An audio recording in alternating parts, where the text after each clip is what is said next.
Kisah dimulai saat segerombolan preman sedang memojokkan seorang pemuda. Salah satu dari mereka mengejek bocah. Hebat juga lu ya kalau urusan kabur. Andai jalanan ini nggak buntu, mungkin lu udah bikin kami kejar-kejaran sampai 10 meter lagi.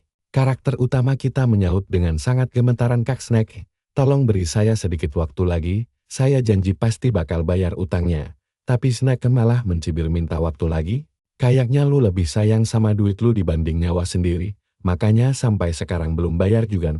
Preman lain langsung ketawa kencang sambil bilang, tahu nggak sih kalian, buat apa sih gembel ini pakai duit pinjaman kemarin? Dia beli ponsel telepon mahal buat dihadiahkan ke pacarnya, dan bagian paling kocaknya, setelah dapat telepon itu, pacarnya langsung mutusin dia, makanya menghajar si bego satu ini, rasanya jadi berkali-kali lipat lebih seru. Preman lain bertanya penasaran, ngomong-ngomong, siapa sih mantan pacarnya itu? Rekannya menjawab, mantannya itu si genius Songjia, cewek, yang baru saja berhasil lolos masuk ke Universitas Genetik Stark yang sangat terkenal itu. Tapi tunggu dulu, mari kita bahas dunianya sebentar. Di tahun 2026, dunia yang harus kiamat justru malah berevolusi, hewan-hewan bermutasi menjadi jauh lebih ganas, kuat, dan mengerikan. Berbagai monster purba bermunculan, makhluk yang sanggup melenyapkan seluruh umat manusia. Manusia mencoba bertarung bertahun-tahun, tapi semuanya sia-sia, karena para monster terus berevolusi sementara ras manusia sendiri malah jalan di tempat. Hingga akhirnya, muncul sosok dewa genetik, pria yang menumpas monster sendirian, dan jadi harapan terakhir bumi. Berkat jasanya, manusia akhirnya tahu bahwa mereka juga punya potensi untuk berevolusi. Di masa sekarang, Universitas Genetik Star menjadi institusi paling bergengsi di dunia. Kalau berhasil masuk ke sana, kalian bakal jadi ksatria super kuat. Dan di zaman ini, menjadi ksatria berarti memiliki uang, kekuasaan, dan status sosial tertinggi. Dari 100 orang, cuma satu yang bisa jadi ksatria. Dan dari ribuan ksatria, cuma satu yang bisa tembus Universitas Stark. Kembali ke masa kini, para preman mengejek, tahu nggak si Bago ini sempat daftar ke Universitas Stark. Lamarannya bahkan ditolak, sampai 3 kali ksatria kuat seperti kami saja nggak bisa masuk. Si idiot ini malah mimpi ketinggian. Tepat di saat itulah, Songjia akhirnya tiba di lokasi. Pacar barunya langsung bertanya, apa cowok ini temanmu? Songjia cuma tertawa dingin, lalu menjawab, ada perbedaan yang sangat besar antara sekadar kenal, dengan menyebut seseorang sebagai teman dekat. Karakter utama kita tersenyum canggung sambil menyapa, apa kabar, Jia? Sudah lama sekali kita tidak bertemu ya. Namun Songjia malah mendekat, dan membentak, jangan sebut namaku dengan mulut kotormu itu. Lu Yuan, dulu kita memang dekat, tapi sekarang dunia kita sudah berbeda jauh. Kamu cuma rakyat biasa sedangkan aku bangsawan. Berdiri di dekat orang sepertimu saja sudah membuatku sangat malu. Mendengar itu, Lu Yuan benar-benar syok. Dia tahu mantannya takkan menganggapnya kekasih lagi, tapi menyangkal kalau mereka saling kenal rasanya sungguh keterlaluan. Songjia lanjut berucap dingin, Lu Yuan, lihat dirimu sendiri, digebuki di gang kotor oleh sampah jalanan seperti mereka. Apa kamu pikir kita bisa setara? Dia melempar sesuatu sambil berkata, aku kesini cuma mau melunasi utang lama kita. Nin, ambil kembali ponsel telepon murahanmu ini. Aku nggak butuh sampah ini lagi. Aku bisa ganti 36 telepon sehari kalau mau. Lalu dia menoleh ke pacarnya, kakak Gi, mari pergi. Bernapas di tempat yang sama dengan rakyat jelata ini membuatku merasa sesak. Salah satu preman langsung tertawa keras. Lu lihat tadi. Dia mendepakmu dengan sangat kejam. Telepon yang bikin lu digebuki habis-habisan malah dilempar ke mukamu sebelum dia pergi. Apa lu nggak punya urat malu? Snack terkekar, lalu menyuruh anak buahnya melanjutkan siksaan. Dengan marah, Lu Yuan berteriak, apa kalian masih punya rasa kemanusiaan? Aku sudah melunasi semua pinjaman besar tabungannya. Kapan ketamakan kalian akan berakhir? Snack malah tertawa kejam dan membisikkan sebuah kebenaran pahit. Utangmu tidak akan pernah lunas. Sekalipun dibayar, kami bakal tetap menghajarmu, karena kami menyukainya. Preman lain menyahut, tak sabar tunggu, apalagi, ayo siksa dia lagi. Tiba-tiba, Lu Yuan melancarkan tendangan kilat dan langsung merobohkan salah satu preman. Snack meraung marah, lu berani melawan kami? Lu Yuan menjawab dengan sangat tenang, hidupku memang sudah tidak berharga lagi. Aku tahu aku tidak cukup kuat mengalahkan kalian semua. Tapi satu seranganku ini bakal sangat menyakitkan. Sesaat kemudian, para preman menghajar Lu Yuan tanpa ampun. Snack akhirnya menghentikan mereka karena takut dia tewas. Kembalikan uang kami dalam 3 hari. Kalau tidak, kami terpaksa menjual seluruh organ tubuhmu di pasar gelap. Sambil terkapar lemas di tanah, Blue Yuan bergumam, apa salahku sampai harus menerima semua penderitaan ini? Song Ji, aku bersumpah akan membalas semua perbuatanmu. Begitu sampai di rumah, sahabat masa kecilnya, Ting Jin, langsung menyambutnya. Dengan senyum ceria dia berkata, kamu pasti nggak bakal percaya. Aku punya kabar luar biasa.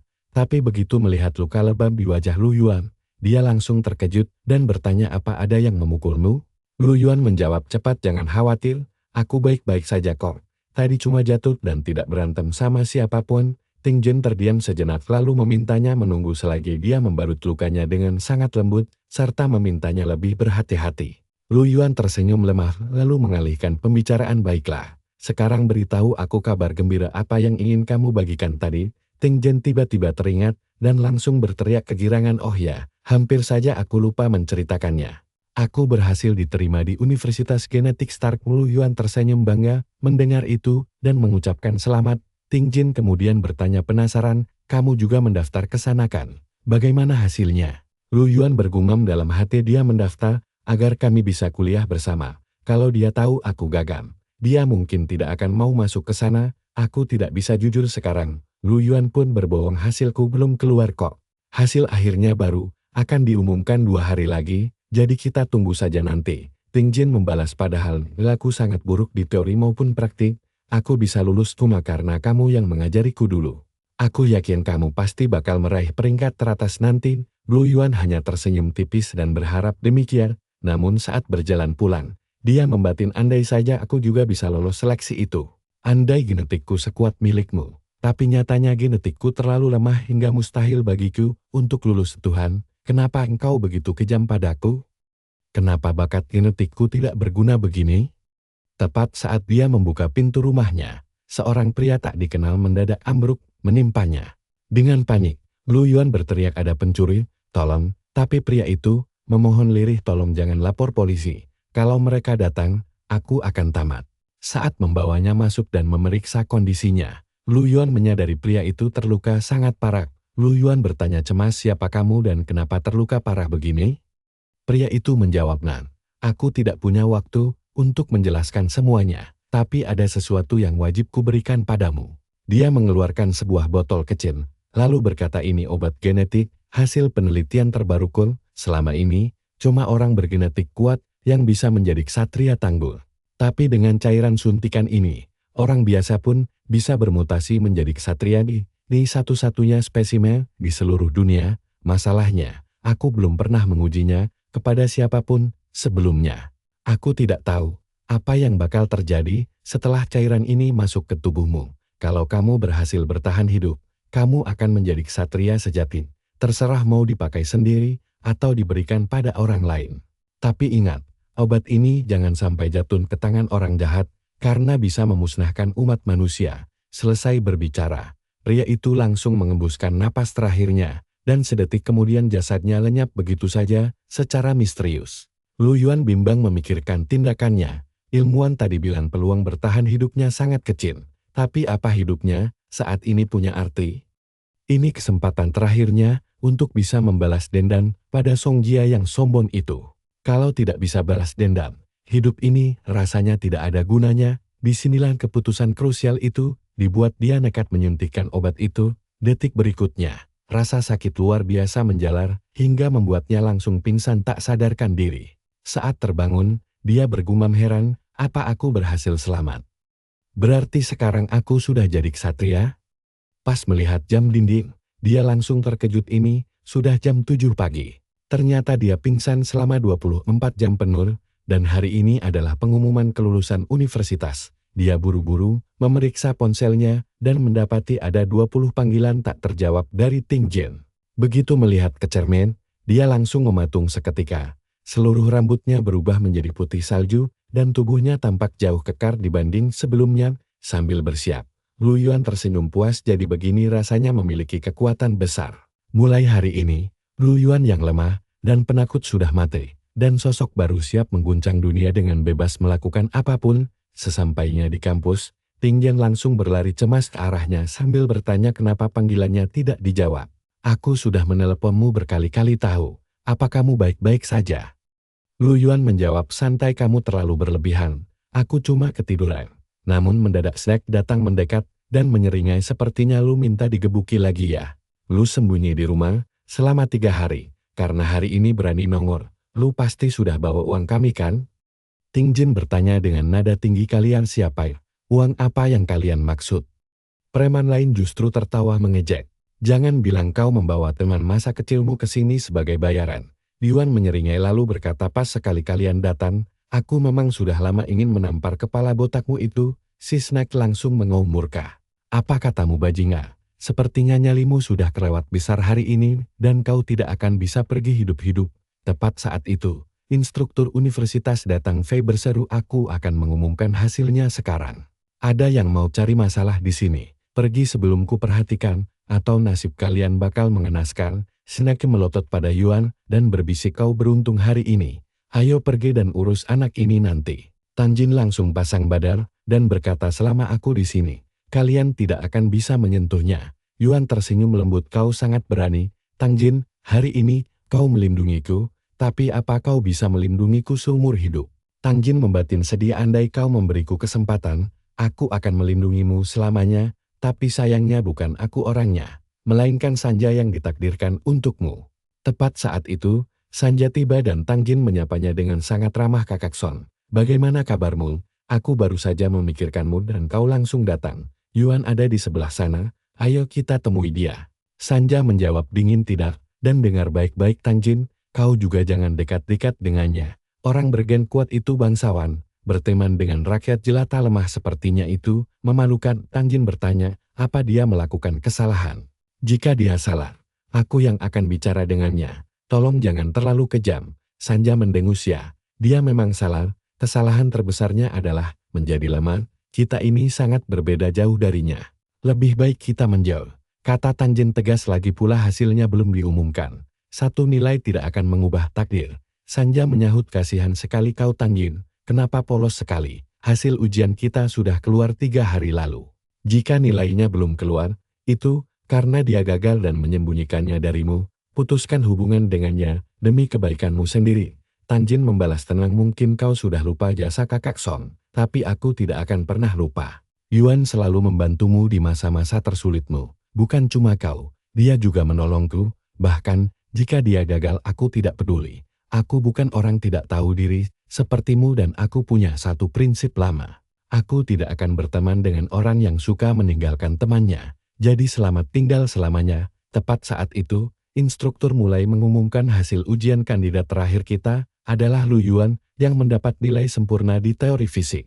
Tapi sayangnya, genetika miliknya dinyatakan gagal. Instruktur melanjutkan, semua orang tahu kelemahan teori bisa dilatih, tapi jika potensi genetikamu lemah, kau tidak akan pernah bisa menjadi seorang pejuang sejati. Lu Yuan dengan berani melangkah maju. Instruktur, tolong periksa kembali gen saya. Universitas pasti melakukan kesalahan. Sontak seisi kelas tertawa terbahak-bahak. Apa dia sudah gila? Apa dia tidak tahu biaya tes ulang genetika itu minimal 200.000 yuan? Dia kan miskin melarat.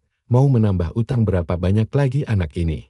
Peserta lain saling berbisik panik. Apa dia paham risikonya? Kalau lolos tes memang gratis. Tapi jika tetap gagal dia harus langsung membayar 200.000 yuan secara tunai saat itu juga. Kalau tidak bisa bayar, dia bahkan bisa masuk penjara. Instruktur kemudian mengeluarkan alat penguji dan berkata, santai bocah, letakkan tanganmu di atas alat ini. Mesin ini akan membaca DNA dan nilai genetikamu. Jika di bawah 50%, kau resmi gagal, dan coba lihat ini. Saat Yuan menempelkan tangannya, energi dahsyat langsung meledak hebat, hingga membuat semua orang syok dan berteriak ketakutan. Kenapa bisa ada hawa sedahsyat ini keluar dari mesin penguji? Seseorang di dekatnya menjelaskan, semakin besar gelombang energi yang dikeluarkan alat itu, tandanya nilai genetika orang tersebut makin tinggi. Bahkan si jenius Dewa Api dari Universitas Star tidak pernah mengeluarkan energi sebesar ini saat ujian. Instruktur mengernyit bingung, mungkinkah alat ini sedang error? Mari kita coba tes sekali lagi. Yuan meletakkan tangannya lagi, dan ledakan kekuatan yang jauh lebih gila kembali terjadi. Mata instruktur terbelalak lebar, mesin ini normal, Tampaknya kita baru saja menemukan pemilik gen luar biasa. Yuan pun bertanya santai. Jadi bagaimana instruktur? Apa gen saya memang selemah itu? Atau kalian yang salah periksa? Instruktur menjawab dengan sangat serius, pasti telah terjadi kesalahan fatal pada pengujian yang pertama tadi. Nilai genetik kamu mencapai 400%, ini benar-benar luar biasa dan kau resmi diterima masuk. Mendengar itu, Tang Jin tersenyum sangat lebar. Aku sudah menduganya. Aku tahu kau pasti hebat. Yuan tersenyum hangat. Tang Jin, mari kita rayakan nanti. Sekarang aku harus menyelesaikan beberapa urusan dulu. Menatap ke arah para preman, dia bertanya, katakan padaku, berapa sisa utangku pada kalian? Salah satu preman gemetar ketakutan. Tidak ada, kau tidak utang apa-apa lagi pada kami. Dia langsung bersujud memeluk kaki Yuan, sambil memohon, kami tidak tahu kalau kau seorang pejuang. Tolong ampuni kami sekali ini saja. Kami janji tidak mengganggumu lagi. Preman lainnya juga ikut berlutut memohon ampunan. Sementara orang-orang di belakang mulai berbisik sinis, lihat betapa memalukannya dia. Seorang pejuang malah memakai kekuatannya hanya untuk menindas rakyat biasa yang lemah. Orang bermoral rendah sepertinya tidak pantas memiliki kekuatan sehebat itu. Yuan membatin geram, saat aku dihajar habis-habisan dulu, kemana perginya orang-orang munafik ini? Tidak ada satupun yang membelaku. Jika hari ini aku yang berlutut pasrah, kalian semua pasti bakal ikut memukuliku bersama-sama. Jadi kenapa sekarang aku harus peduli ucapan kalian? Yuan menyela dingin, kalau ada yang tidak suka, katakan langsung di depanku. Tidak perlu bergunjing di belakangku. Dia maju selangkah lalu menghajar para preman itu tanpa ampun. Yuan berpikir, akhirnya hari ini aku bisa balas dendam. Sambil menangis histeris, para preman memohon, kakak Yuan, tolong ampuni kami. Yuan membalas kejam, patahkan satu tangan kalian masing-masing, lalu segera angkat kaki dari sini. Melihat itu, Tang Jin berseru senang, Yuan, kau sudah jadi sangat hebat. Di dekatnya, seorang gadis berbisik kepada Sanja, apa kau lihat betapa mengerikannya dia? Nilai genetikanya mencapai 400%, Sanja pun membatin, apa lu Yuan mau kembali padaku? Dia bahkan tidak melirikku sama sekali. Mungkinkah dia memaafkanku?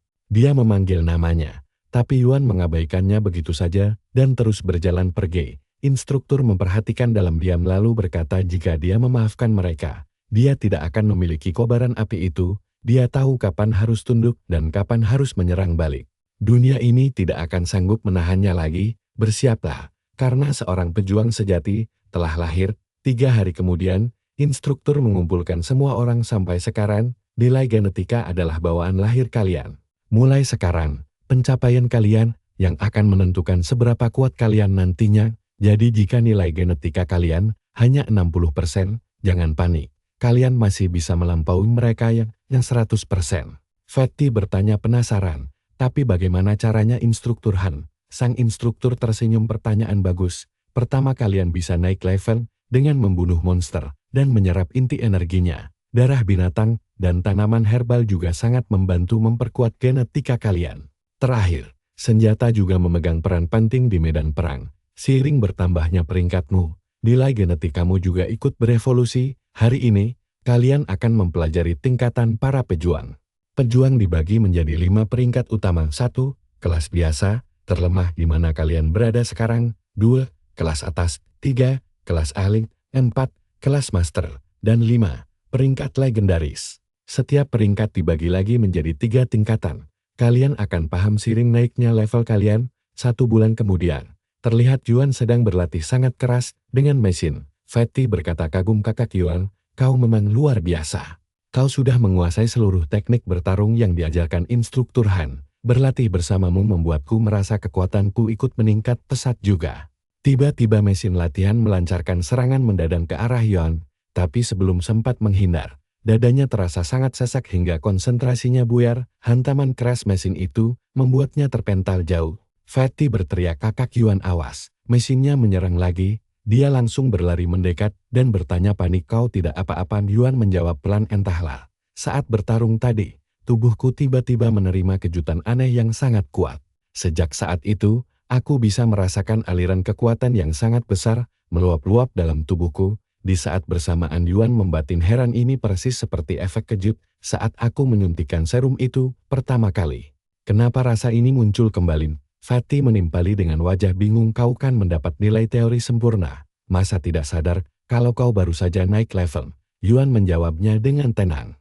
Mari kita lihat keuntungan apa yang kudapatkan, dan perhatikan baik-baik. Dia menyetel kekuatan mesin ke batas maksimal 500%, melangkah maju, lalu menghancurkannya hanya dengan satu pukulan telak. Fatih melongosok, kau menghancurkan mesin 500% hanya dengan sekali pukul.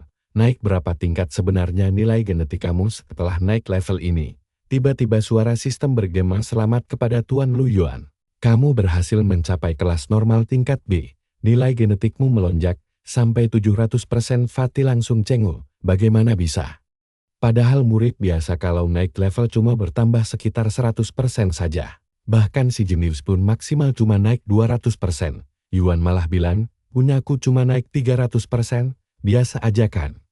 Fatih hanya bisa menghela napas pasrah. Kak Yuan, tolong jangan mengejek kami yang lemah ini. Bahkan Jie yang masuk lewat jalur murid khusus saja kemarin cuma dapat kenaikan 200% pas naik level. Tapi kamu malah bersikap seolah 300% itu tidak ada apa-apanya. Di jalan pulang, Yuan merenung, dia baru naik level sekali, tapi kekuatannya sudah 2 kali lipat dibanding orang biasa. Apa semua ini karena suntikan cairan itu? Apakah hal itu yang membuatnya berbeda dari yang lain? Tiba-tiba, dia melihat pesan dari Tang Jin di ponselnya yang mengajak makan malam bersama karena ada kabar luar biasa. Yuan langsung membalas pesannya dengan bertanya, apa kamu baru saja naik level? Tang Jin menjawab dengan gembira bahwa tebakan Yuan sangat tepat dan menyuruhnya cepat ke kantin untuk merayakannya bersama. Sambil menunggu di luar kantin, Tang Jin bertanya-tanya mengapa Yuan belum juga datang. Dia sudah menghabiskan 10 bakpao sambil menunggu. Tepat saat itu, dia melihat Yuan datang dan langsung tersedak bakpaonya. Yuan pun berguyon agar dia makan pelan-pelan saja karena tidak ada yang mau merebutnya. Tang Jin tiba-tiba terdiam lalu menyadari ada banyak perubahan pada diri Yuan. Apakah dia juga sudah mencapai kelas normal peringkat B? Yuan mengiyakan dan mengaku nilai genetiknya kini 700%. Gadis itu kemudian menyuruh Yuan segera memeriksa emailnya secara rahasia agar tidak ketahuan orang lain. Yuan penasaran. Rahasia macam apa yang hanya ingin dia bagikan dengannya saja. Saat membuka email, dia melihat teknik peringkat C bernama langkah angin. Tang Jin menjelaskan bahwa dia terpilih menjadi murid pribadi instruktur Lon. Makanya diberi poin kredit dan teknik ini. Yuan mengernyitkan dahi lalu bertanya, mengapa dia membagikannya? Aturan kampus sangat melarang keras pembagian teknik dan poin kredit, dan jika ketahuan, Tang Jin bisa berada dalam masalah yang sangat besar. Tang Jin tersenyum santai, karena kampus tidak akan pernah tahu rahasia ini. Dia juga bercerita, telah bergabung dengan senat mahasiswa, dan akan ada pesta penyambutan besar untuk senior mereka, yang baru saja menyelesaikan magangnya. Dia mengajak Yuan pergi bersama saat sang senior tiba. Meski Yuan ragu, karena malas berpesta, Tang Jin tetap memaksanya ikut. Malam harinya, Yuan pun pulang ke kamarnya. Melihat Fatih sudah terlelap, dia pikir ini momen paling pas untuk mempelajari teknik rahasia itu. Namun saat baru mulai membaca, pengumuman darurat dari kampus tiba-tiba muncul dan membuat Fatih langsung melonjak kaget. Nah, perhatikan baik-baik, di tengah ketenangan malam, tiba-tiba muncul sebuah pengumuman darurat yang meminta seluruh murid segera berkumpul di lapangan dalam waktu 3 menit saja. Sesuatu yang gawat pasti sudah terjadi. Mereka bergegas ke lapangan dan langsung bertanya pada instruktur Han tentang situasi darurat ini. Namun sang instruktur hanya membalas dengan tatapan yang sangat dingin. Waktu 3 menit sudah habis dan murid yang terlambat akan langsung dipotong 30 poin kredit. Sontak murid yang terlambat langsung panik karena jarak asrama mereka yang memang sangat jauh dari lapangan. Instruktur Han menegaskan siapa saja yang beralasan akan dikurangi 20 poin lagi. Dia lalu berbalik menatap murid yang datang tepat waktu dan memuji kedisiplinan mereka yang patut diacungi jempol. Kalian semua akan mendapatkan tambahan 20 poin kredit sebagai hadiah, sekaligus sebuah misi khusus. Sekitar 300 meter dari sini, ada area pegunungan yang diserang monster dan banyak warga sipil terjebak di sana. Tugas kalian adalah menyelamatkan mereka. Namun salah satu murid langsung memprotes keras rencana ini, karena menganggap murid tahun pertama yang masih di kelas normal, tidak seharusnya diadu langsung melawan monster ganas. Instruktur Han membenarkan hal itu. Akademi sebenarnya menolak, tapi dialah yang bersikeras meminta misi ini disetujui. Kalian pasti penasaran, mengapa dia melakukan keputusan yang terkesan sangat nekat seperti ini. Karena hanya orang yang berani menghadapi bahaya yang bisa menjadi prajurit sejati. Dia ingin melatih singa, bukan domba yang penakut. Baginya, sama sekali tidak ada tempat bagi para pengecut di kelasnya. Dia lalu menunjuk Sanji yang sudah mencapai peringkat B untuk memimpin seluruh kelas dalam misi penyelamatan kali ini. Sanji pun langsung menyanggupinya dengan sangat tenang seolah hal itu perkara yang sepele baginya. Sementara itu, Yuan sadar kalau pria itu adalah pacarnya Jia dan dia harus ekstra waspada. Fatty yang jahil pun berbisik bahwa cinta lama yang belum kelar biasanya bakal bersemi kembali, membuat suasana makin panas. Yuan langsung membalas ketul agar menghentikan omong kosong itu jika tidak ingin kena batunya. Baginya, meski Jia adalah satu-satunya wanita terakhir yang tersisa di bumi ini, dia tidak akan sudi meliriknya lagi. Fatty hanya membating jika gadis itu sebenarnya lumayan imut. Tepat di saat itu, instruktur Han memberi waktu tepat 10 menit bagi seluruh murid sebelum gerbang kota ditutup rapat-rapat untuk memulai misi. Jika tidak ingin kehilangan 50 poin kredit berharga kalian, segera angkat kaki sekarang juga. Seluruh murid pun langsung berlari kencang menuju lokasi pertempuran. Saat melihat bayangan monster, Yuan langsung mengecek alat pemindainya dan menjelaskan kalau makhluk itu bernama Persian, sejenis monster kucing kelas Norman. Fatty pun menyeringai senang karena level mereka sama-sama berada di peringkat C. Ayo bertarung, murid lain malah mengejeknya agar memberi mereka kesempatan juga. Namun sebelum ada yang sempat bergerak, Fatty sudah melayangkan tinju keras tepat ke arah wajah si monster kucing itu. Persian membalasnya dengan tembakan sinar petir mematikan. Fatty yang panik setengah mati hampir saja tidak sempat menghindar dan bergumam jika nyawanya benar-benar nyaris melayang tadi. Seketika monster itu langsung menerjang dan menindih Fatty ke tanah. Melihat temannya terpojok, Jia bergegas maju menolong, namun Sanji menahannya dan menyuruhnya diam karena si gendut itu masih bisa bertahan. Jia bertanya geram mengapa mereka tidak membantu rekan satu tim sendiri. Sanji dengan dingin beralasan, jika makin lama Fatty bertarung, monster itu akan makin melemah, dan mereka baru akan bergerak saat dia sekarat. Yuan menyadari betapa keras kepalanya Fatty yang menolak meminta bantuan meski nyawanya terancam. Tiba-tiba, cakar Persian merobek lengan Fatty, membuat Jia akhirnya nekat melompat maju dan melayangkan pukulan telak. Waduh, monster itu mengamuk hebat, dan langsung menghujani seluruh area dengan badai petir yang membabi buta, membuat semua orang berteriak memperingatkan Jia agar segera menjauh. Hanya dengan satu tendangan dia menepis serangan itu, lalu menghabisi Persian. Dengan tendangan kedua, teman sekelasnya langsung bersorak kagum, menyadari alasan dibalik status murid, khususnya. Murid lain menimpali bahwa saat mereka masih berjuang di peringkat C, Jia sudah melesat ke peringkat D. Murid berambut biru menambahkan nilai genetiknya, bahkan mencapai 500%. Jia membatin dia takkan bisa naik level secepat ini, tanpa bantuan sumber daya dari Sanji. Dia juga meremehkan bakat Yuan, yang dirasa takkan pernah bisa menyamainya. Sementara Sanji curiga melihat pandangannya.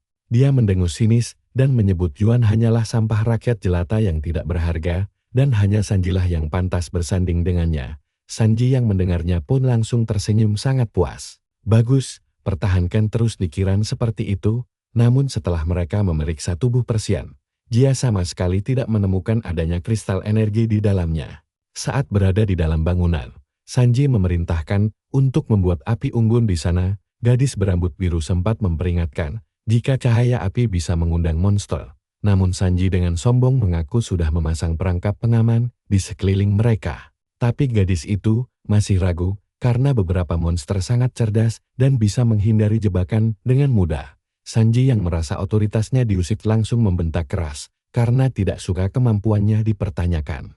Kalau protes, pimpin saja tim ini sendiri. Fatty langsung bergumam sebal. Karena Sanji cepat sekali tersinggung, Yuan di sebelahnya pun hanya menanggapi dengan sangat tenang. Berikan kekuasaan pada orang yang salah, dan dia akan langsung menyalahgunakannya. Orang seperti itu memang tidak ditakdirkan memegang kuasa. Jadi biarkan saja dia bertingkah sesuka hatinya. Sekarang, kita harus saling menjaga keselamatan masing-masing. Tiba-tiba Sanji menghampiri Yuan untuk meminta bantuan, yang langsung direspons sopan oleh Yuan. Sanji meminta Yuan berjaga sepanjang malam demi memastikan keamanan semua orang dari serangan monster liar. Yuan setuju dan mengusulkan dia berjaga 4 jam lalu dilanjutkan Fatty 4 jam berikutnya. Sanji langsung cemberut dan meremehkan, apakah Yuan tidak bisa melakukannya sendirian sebagai orang yang katanya berbakat. Fatty emosi banget, si Sanji ini sengaja provokasi Yuan, dan dia tidak bakal tinggal diam. Fatty langsung angkat bicara Kapten, kalau katanya mau dihadapi bareng, kenapa sekarang malah maksa Yuan sendirian? Kalau dia tidak istirahat, bagaimana bisa bertarung dengan maksimal besok? Sanji menjawab dengan dingin, kalau kamu mau menongani, silakan saja begadang sendiri. Fatty pun langsung mengepalkan tangannya dengan garam. Sanji, kamu keterlaluan banget malam ini, kacamata sama gigimu bisa pecah nanti. Tapi Yuan langsung menenangkan Fatty, tidak perlu ribut sekarang. Banyak orang yang menunggu kita, tenang saja. Sambil melangkah maju, Sanji memperingatkan Yuan, awas saja ya jangan sampai terjadi apa-apa karena kecerobohanmu, atau aku bakal bikin hidupmu hancur. Akhirnya malam itu pun berlalu dengan tenang. Tiba-tiba, Yuan mendengar suara yang aneh. Fatty, dengar tidak? Fatty menjawab dengan setengah mengantuk, tidak apa-apa bro, tidur saja. Tapi Yuan mendadak berteriak, semuanya bangun, ada serangan monster. Panik setengah mati, semuanya berteriak itu monster Cyndaquil. Mereka pun langsung bertarung habis-habisan, untungnya, berkat kerjasama yang kompak. Semua monster itu berhasil dihabisi dalam sekejap. Tapi kejutan belum selesai. Bos monster Kulava mendadak muncul. Semuanya langsung histeris melihat kekuatannya yang mengerikan. Benar saja, cuma sekali tebas, Kulava langsung membuat semuanya terluka parah. Sambil maju, si cewek rambut biru berteriak, kita tidak bisa lari. Ayo serang bareng-bareng. Fatty pun mengepalkan tangannya, masa cewek saja berani sedangkan aku mundur. Akhirnya mereka semua maju menyerbu. Tapi di tengah pertarungan, si cewek rambut biru menyadari bahaya besar. Dia berteriak meminta tolong pada Kapten. Seseorang di sebelah Sanji pun bertanya, Kak Son, kenapa kita tidak bantu mereka? Sanji menjawab dengan dingin, ini belum saatnya. Begitu mereka kehabisan tenaga dan putus asa, baru kita masuk. Di saat itulah mereka bakal berlutut menyembahku, bukan sebagai kapten, tapi sebagai Tuhan mereka. Melihat kelakuan busuk itu, Yuan bergumam, bajingan ini tidak beres, aku harus bantu. Tapi tunggu dulu. Kulava mendadak melepaskan serangan, mematikan ke arah si cewek rambut biru. Saat hendak mundur, si cewek malah tersandung bangkai monster dan jatuh kehilangan keseimbangan. Kulava langsung menghantamnya dengan keras, hingga dia terluka parah. Tapi sebelum monster itu menghabisinya, Lu Yuan melesat menyelamatkannya, dan langsung menebas Kulava. Si cewek rambut biru terkesiap, Lu Yuan, kamu menyelamatkan nyawaku. Yuan membalas dengan tegas, lain kali hati-hati. Hidup tidak selalu memberikan kesempatan kedua, si cewek pun langsung tertunduk malu. Padahal aku sering sekali menjelek-jelekan dia di belakang.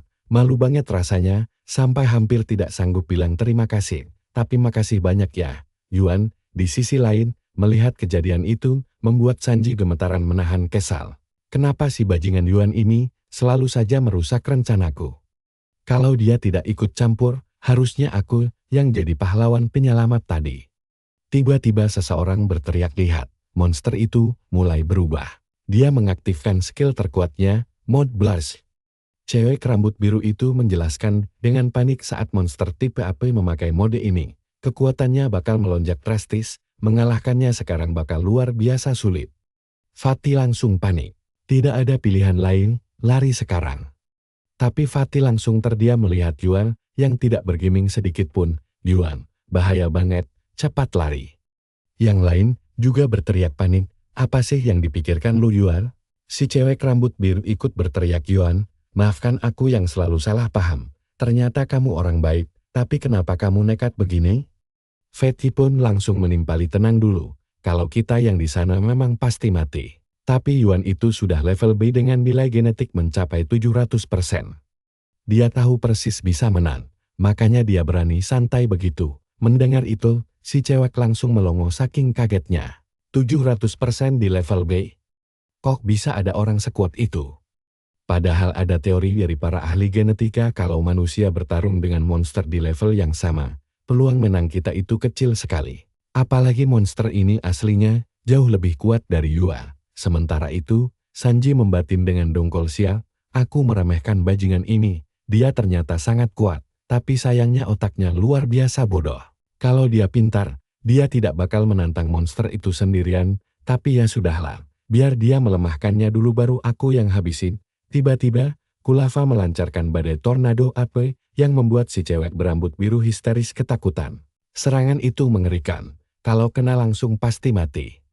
Namun Yuan malah tersenyum santai dan dengan mudahnya menghindar. Sanji yang melihatnya langsung melotot tidak percaya teknik apa yang dia pakai itu. Sumpah, kalian harus lihat aksi gila ini. Yuan langsung melesat maju, mendaratkan pukulan telak ke wajah Kulava, lalu membantingnya keras-keras ke tanah. Semua orang mematung gila, semudah itu dia mengalahkan bos monster. Seseorang mendesah lega nyawa kita terselamatkan, untunglah. Yang lain menimpali tapi apa yang dilakukan Yuan barusan benar-benar tidak masuk akal sampai aku tidak percaya mataku sendiri. Sementara itu, Sanja mengepalkan tangannya dengan kesal. Dulu Yuan itu pacarku, tapi saat bersamaku dia sama sekali tidak sehebat ini. Sekarang setelah dia jadi luar biasa kuat, dia bahkan tidak mau melirikku sedikit pun. Sambil maju dengan marah, Fatty berteriak Sanji, hari ini kamu bakal babak belur. Kita bertaruh nyawa di sini sementara kamu malah sembunyi kayak pengecut. Yuan menambahkan dengan dingin Fatty, sekarang kamu paham kenapa instruktur cuma mau murid pemberani? Pengecut cuma bisa membiarkan teman satu timnya mati. Fatty pun langsung berteriak murka sialan. Kalau memang kamu itu takut, kenapa tidak bilang dari awal saja sih? Instruktur harusnya memakaikan gelang mainan di tanganmu, lalu mengunci kamu di asrama. Kalau memang suka bermain, sana main boneka saja, jangan pertaruhkan nyawa kami. Siswa lain menimpali Asli, belum pernah kami melihat orang semenjijikkan Sanji ini.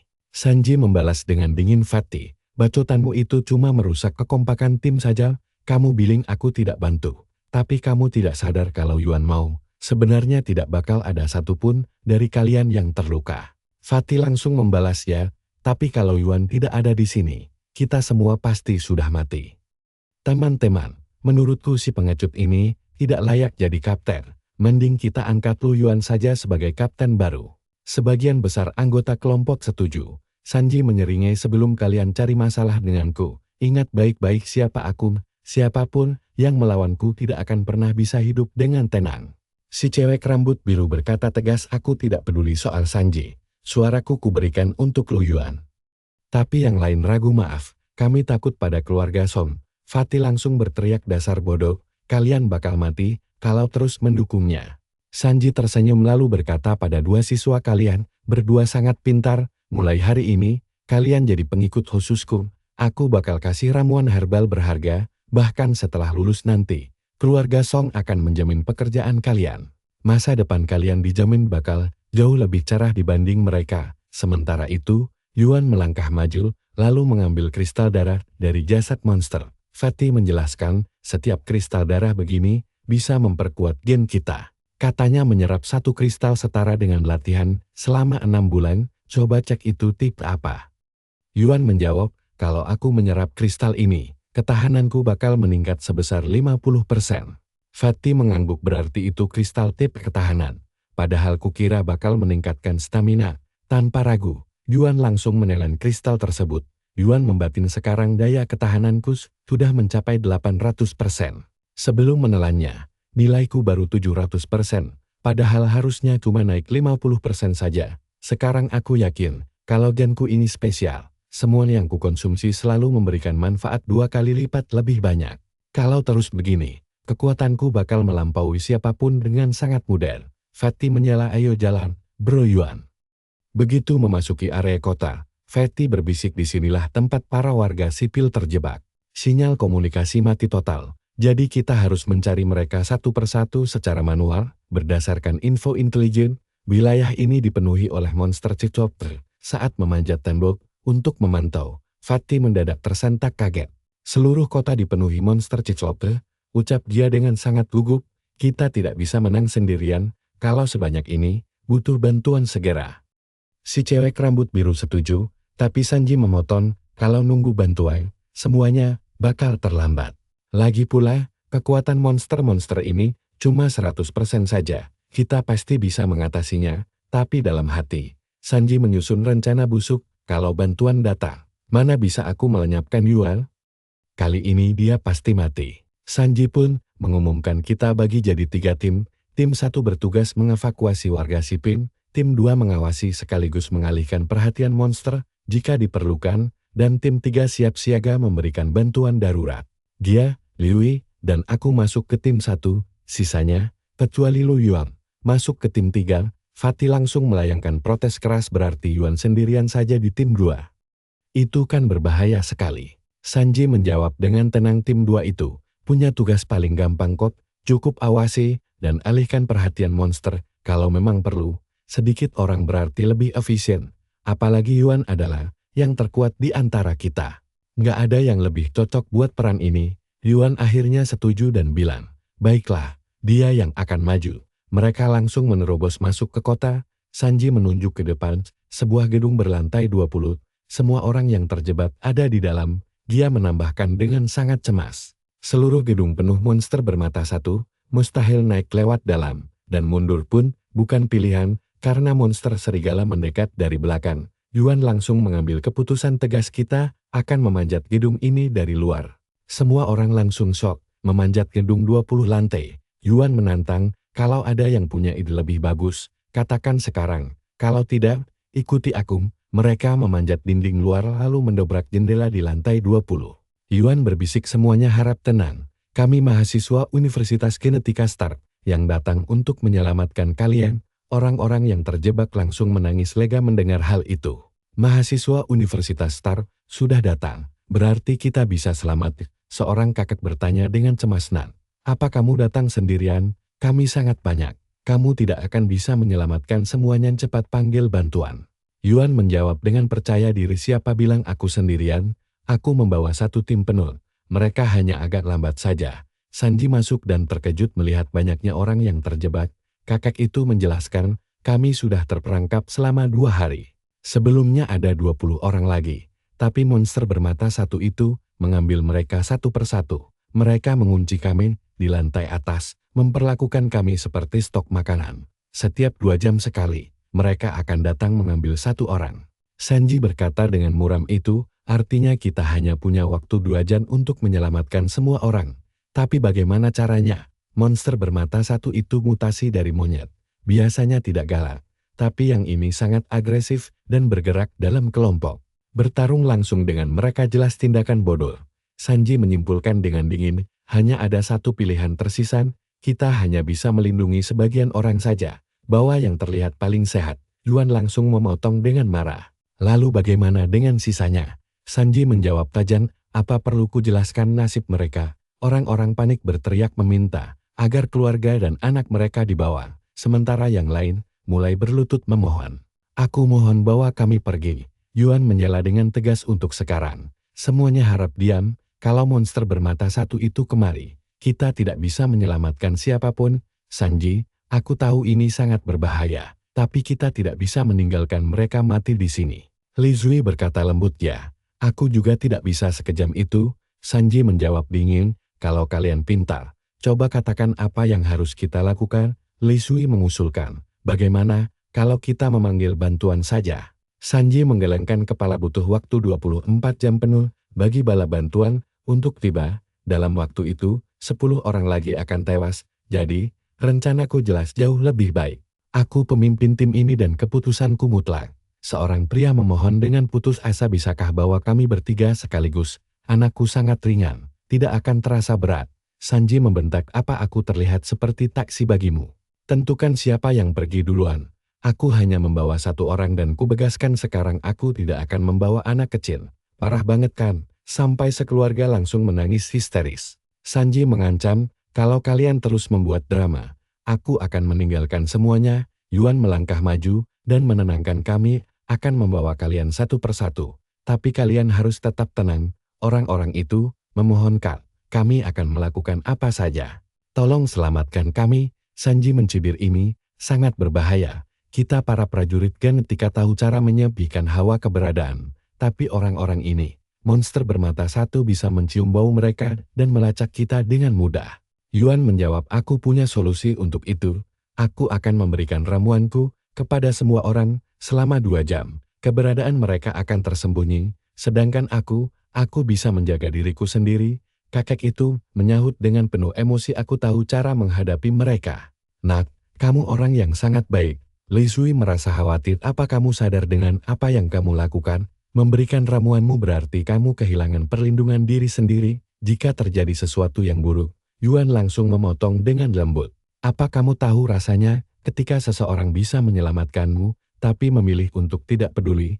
Apa yang dirasakan orang-orang ini? Aku pernah merasakan kepedihan itu sendiri. Karena itulah, aku tidak tega membiarkan mereka sendirian di sini.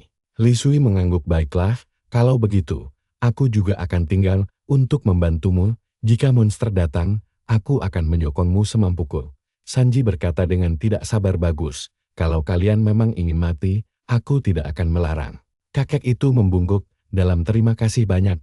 Nah, jika aku selamat, aku akan memujimu tanpa henti setelah kembali nanti. Sambil duduk tenang, Yuan berpikir meningkatkan nilai genetik ternyata sangat menguntungkan. Awalnya ini hanya meningkatkan kekuatan fisik, tapi begitu mencapai 2000%, kemampuan sensorik akan menajam drastis. Kamu bahkan bisa mendengar suara semut yang sedang berjalan di tanah. Aku penasaran kapan aku bisa mencapai level sehebat itu. Li Shui bertanya. Apa yang sedang kamu pikirkan? Yuan menjawab. Tidak ada apa-apa, hanya sedang melamun saja. Li Shui ragu-ragu sejenak, lalu berkata, ada sesuatu yang ingin kukatakan padamu. Aku tidak tahu apakah aku akan mendapat kesempatan lain. Dulu aku sering membicarakan hal buruk tentangmu.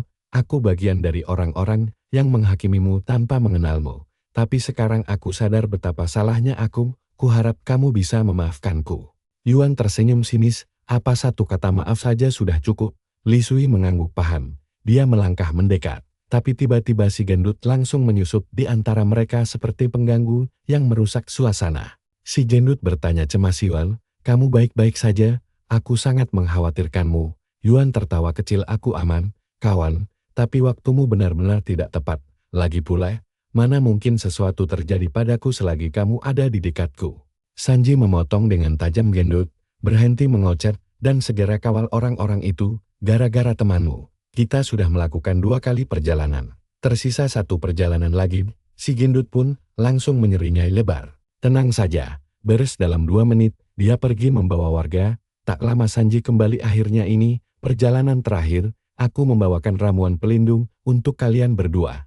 Minum ini dan cobalah keluar kota lewat rute yang berbeda. Kalau pergi bersama, monster bermata satu bisa menyadari keberadaan kita sembari melangkah pergi. Li Shui berbisik lembut. Jaga dirimu baik-baik, Yuan. Sampai jumpa di luar kota. Yuan berbalik menatap kakek itu.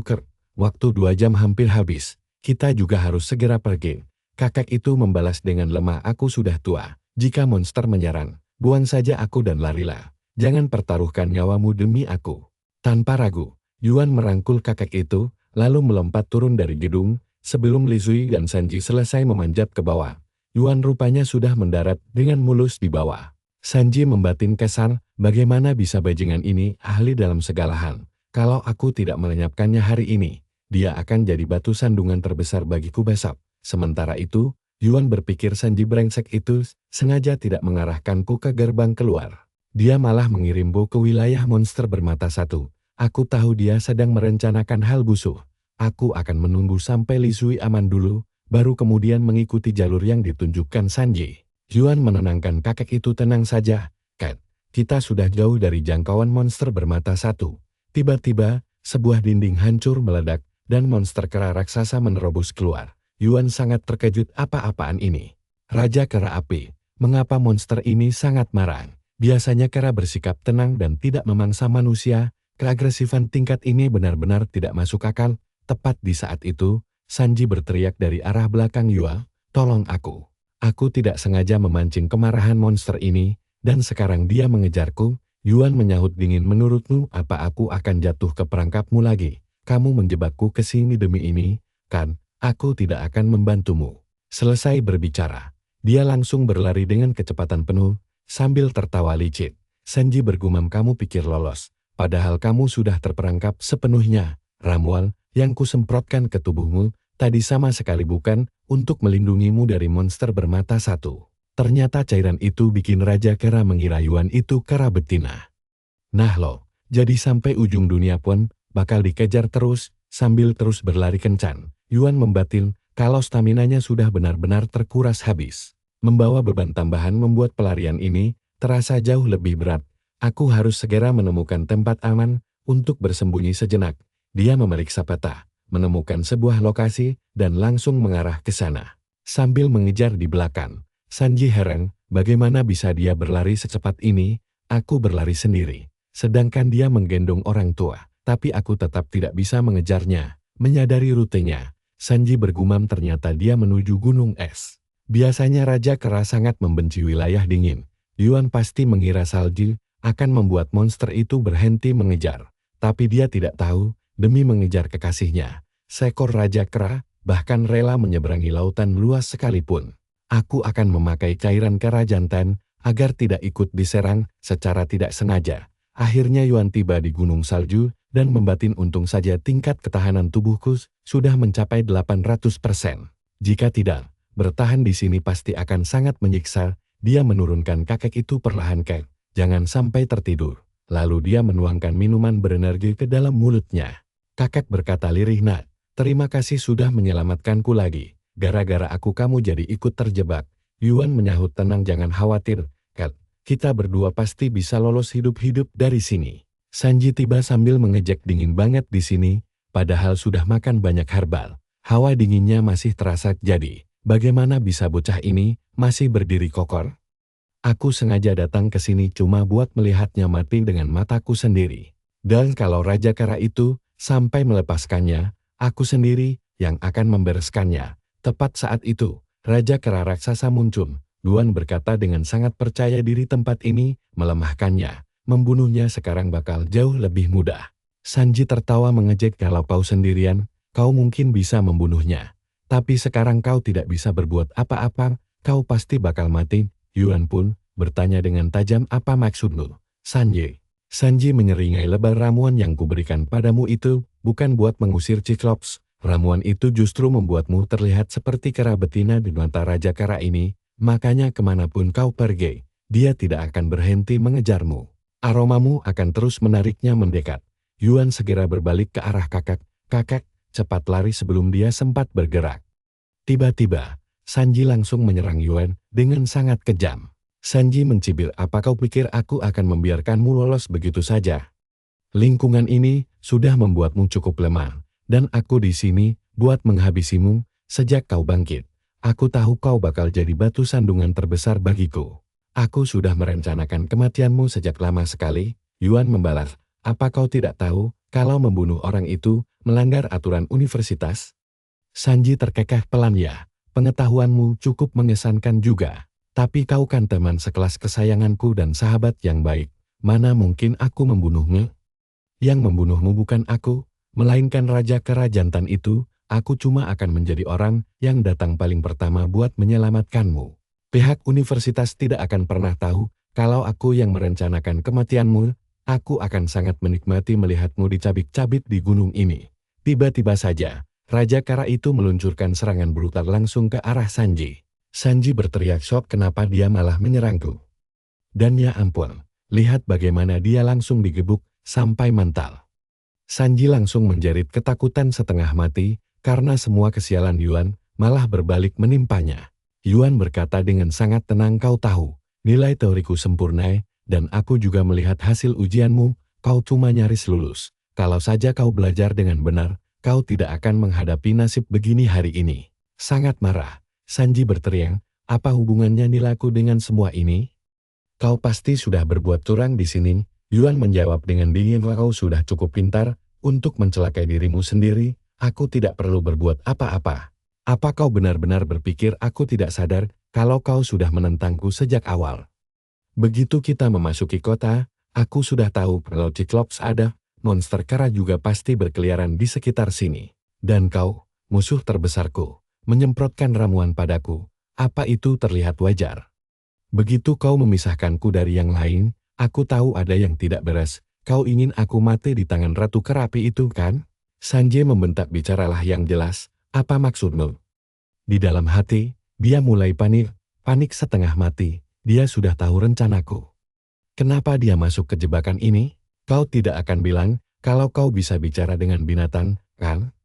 Yuan tertawa, dengan imajinasimu yang luar biasa itu, kau sebaiknya menulis cerita saja. Tapi inilah kenyataannya. Raja Kera ini bukan jantan. melainkan betina. Dan kalau kau heran bagaimana aku tahu, hal ini sudah sangat jelas diajarkan di kelas teori. Raja Kera jantan punya bulu hitam di punggungnya, sedangkan Ratu Kera punya bulu abu-abu gelap, makanya dia tidak tertarik padaku.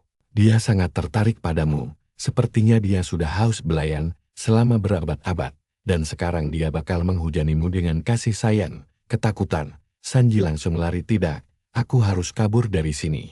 Yuan melangkah maju dan berkata, aku tidak akan membiarkanmu kabur. Malam ini, aku akan memastikan kisah cintamu dengan Ratu Kera mencapai akhir yang indah. Dia menendang Sanji berkali-kali, membuatnya terbang tepat ke arah Ratu Kera. Sanji berteriak putus asa, tadi kau cuma pura-pura, berakting seolah-olah lingkungan ini telah melemahkanmu. Tapi sekarang aku sadar kau sudah bersandiwara sejak awal. Yuan menjawab dingin, butuh waktu cukup lama ya sampai kau menyadarinya. Apa kau benar-benar berpikir bisa menggali lubang untukku lalu pergi begitu saja? Malam ini kau akan tahu akibatnya, karena berani mengusik Lu Yuan. Setelah malam ini, bukan cuma kau, seluruh keluargamu akan gemetar mendengar namaku. Tepat saat itu, Ratu Kera melempar Sanji dengan sangat kasar ke samping. Bagi si kera, rasanya seperti ada kera jantan yang sangat lemah dan menyedihkan berdiri di depannya. Jadi dia langsung menyerbu ke arahnya. Sanji berteriak putus asa, tolong, siapapun bantu aku, harga diriku sedang dihancurkan. Tapi di pegunungan yang sunyi senyap ini, tidak ada satu orang pun yang bisa mendengarnya. Sanji terus berteriak sekuat tenaga. Bahkan senjatanya sampai hancur. Namun, Ratu Kera betina itu tetap menolak untuk melepaskannya. Yuan membatin melihat ini saja sudah sangat mengerikan. Aku tidak bisa membayangkan apa yang sedang dia rasakan sekarang. Kakak berkata dengan tenang. Aku sudah hidup sangat lama, dan mungkin akan segera mati. Tapi aku belum pernah melihat karya seni seindah ini. Sebelumnya ini benar-benar sesuatu yang unik. Blue Yuan menjawab, kakak, bukankah seleramu agak tidak biasa? Saat yang lain tiba, apa yang akan kakak katakan pada mereka? Kakak tersenyum dan berkata, aku akan menjelaskan dengan jelas apa yang dia lakukan di sini. Jangan khawatir, kau akan aman. Yuan pun terkekeh gele. Harus kuakui, kakak pintar sekali, tapi tunggu dulu, kalian pasti tidak akan menduga apa yang terjadi selanjutnya. Sanji mendadak meninju Ratu Kera, hingga terpental jauh sambil meraung murka ke arah Lu Yuan. Kakek cepat-cepat berkata, Nan, dia sudah meminum ramuan peningkatan gen. Ramuan ini belum masuk ke pasar bebas, tapi keluarga-keluarga besar memilikinya. Ini bisa meningkatkan nilai genetik seseorang dari 500% hingga 1000%. Yuan sangat terkejut. Luar biasa banyak. Kakek melanjutkan, ramuan ini punya efek samping yang sangat parah, makanya tidak dijual bebas kepada publik. Setelah meminumnya, kekuatan seseorang akan meningkat sangat drastis selama sekitar setengah jam, tapi setelah itu, mereka tidak akan pernah bisa menggunakan kekuatan mereka dengan cara yang sama lagi seumur hidup. Sanji berteriak gilas, siapapun yang menghalangiku, akan kubunuh semua. Ratu Kera menyerbu lagi, tapi kali ini, Sanji mampu bertarung dengan seimbang, bahkan sampai mematahkan kaki Ratu Kera tersebut. Sanji mendesis penuh amarah, kau pasti bakal mati mengenaskan. Biar begitu, dia masih cukup kesulitan untuk melawannya. Yuan berpikir, kalau aku tidak ikut campur, Ratu Kera ini pasti akan kalah. Lalu dia berteriak dengan nada menyindir, kakak Song, aku juga akan membantumu. Sambil berkata begitu, Yuan mulai melempar batu ke arah Sanji, mengacaukan keseimbangannya dan memudahkan Ratu Kera untuk menyerang. Yuan menambahkan dengan tampang polos, maaf, kawan, aku mencoba membantu, tapi lemparanku buruk sekali. Gara-gara gangguan tanpa henti dari Yuan, pertarungan itu pun berlangsung cukup lama. Pada akhirnya, Sanji melayangkan satu pukulan kuat dan berhasil membunuh Ratu Kera. Napasnya terengah-engah. Sanji berkata, Yuan, sekarang giliranmu. Kau akan mati. Yuan menjawab dengan sangat santai, bagaimana kalau kita duduk dan bicara baik-baik? Kita kan teman sekelas. Berkelahi itu tidak baik, marah besar. Sanji langsung menerjangnya, tapi Yuan tidak bergeming sedikit pun. Sanji melihat dirinya sendiri dengan ngeri, kemana perginya kekuatanku. Aku bahkan hampir tidak bisa berdiri sekarang. Yuan berkata dingin, kau tidak cuma lemah dalam hal teori, tapi matematikamu juga sangat payah. Kekuatan yang kau miliki itu cuma bertahan selama 30 menit. Bukan buat seumur hidup, dan kau menyia-nyiakan 30 menit itu dengan sangat kuno. Ngomong-ngomong, terima kasih sudah membunuh Ratu Kera untukku. Semua jarahannya bakal laku mahal sekali. Sambil berbicara, Yuan mulai mengumpulkan semua barang jarahan yang jatuh. Yuan melanjutkan, aku tidak cuma dapat jarahan yang luar biasa, tapi juga kristal darah yang sangat mengagumkan. Dengan menyerap kristal ini, kekuatanku bisa meningkat 100% lagi. Dan kalau ku jual di pasar bebas, aku bakal menghasilkan jutaan yuan. Tepat saat itu, Fatty dan yang lainnya tiba dengan sangat panik. Fatty bertanya dengan cemas, saudara Yuan, kau baik-baik saja? Apa yang terjadi di sini? Yuan menjawab dengan santai, aku baik-baik saja, saudara Fatty. Tapi sesuatu yang sangat disayangkan baru saja terjadi pada saudara Song. Dia kehilangan harga dirinya karena binatang itu. Lalu dia berbalik ke arah instruktur. Apa yang Anda lakukan di sini? Instruktur menjelaskan, kami diberitahu kalau ini misi tingkat 1. Tapi belakangan kami baru tahu kalau ini sebenarnya misi tingkat 3. Makanya saya bergegas pergi lebih awal untuk menyelamatkan kalian semua. Begitu mendengar kalian dalam bahaya, saya langsung datang secepat mungkin. Tapi sepertinya saya datang agak terlambat. Yuan cepat-cepat berkata instruktur. Apapun yang terjadi pada Sanji, itu bukan perbuatan saya. Instruktur pun menghela napas panjang. Hal semacam ini sudah biasa terjadi di antara para prajurit genetik. Aku tahu tidak ada satu orang pun di sini yang benar-benar bersalah. Sanji yang memimpin tim ini dan kesalahannya sendiri yang berbalik menyerangnya. Sekarang, kalian semua pulanglah dan istirahat. Kalian sudah bekerja sangat keras. Saat mereka pergi, Yuan bergumam sambil menyeringai lebar, aku sih tidak lelah sama sekali. Tapi si Sumi pasti sangat lelah. Tanyakan saja padanya berapa banyak waktu istirahat yang dia butuhkan. Setelah itu, mereka semua kembali ke universitas. Instruktur Han berkata serius, kami salah menilai tingkat bahayanya. Ini benar-benar kesalahan besar, fatal sekali. Karena kesalahan ini, 5 murid kehilangan nyawa mereka selama misi, dan itu sangat menyakitkan bagi kita semua. Tapi di balik semua kesulitan ini, kalian berhasil menyelesaikannya. Saya sangat bangga melihat murid saya tidak hanya berani, tapi juga sangat kuat. Makanya kalian semua bakal dapat hadiah. Li Sui pun bertanya, Instruktur Han, hadiah apa yang akan kami dapatkan? Han menjawab, masing-masing dari kalian akan menerima 200.000 yuan tunai dan poin kredit kalian bertambah 200 karena performa yang luar biasa. Kalian juga akan diliburkan selama beberapa hari ke depan. Istirahatlah dengan baik dan lupakan semua beban untuk sementara waktu. Setelah itu, Instruktur Han tersenyum lalu pergi. Tiba-tiba, Fatty langsung menarik Lu Yuan dan berkata, ikut aku. Dia menyeret Lu Yuan masuk ke kamarnya. Lu Yuan pun bingung, Fatty, sebenarnya apa yang mau kamu lakukan di sini? Fatty menjawab, pertama, coba ceritakan padaku. Apa yang sebenarnya kamu lakukan pada Songji? Aku sempat menjenguknya, kondisinya sangat parah, bahkan senjata utamanya sampai hancur. Harus kuakui, kamu memang sangat hebat dalam urusan menjatuhkan lawan seperti itu.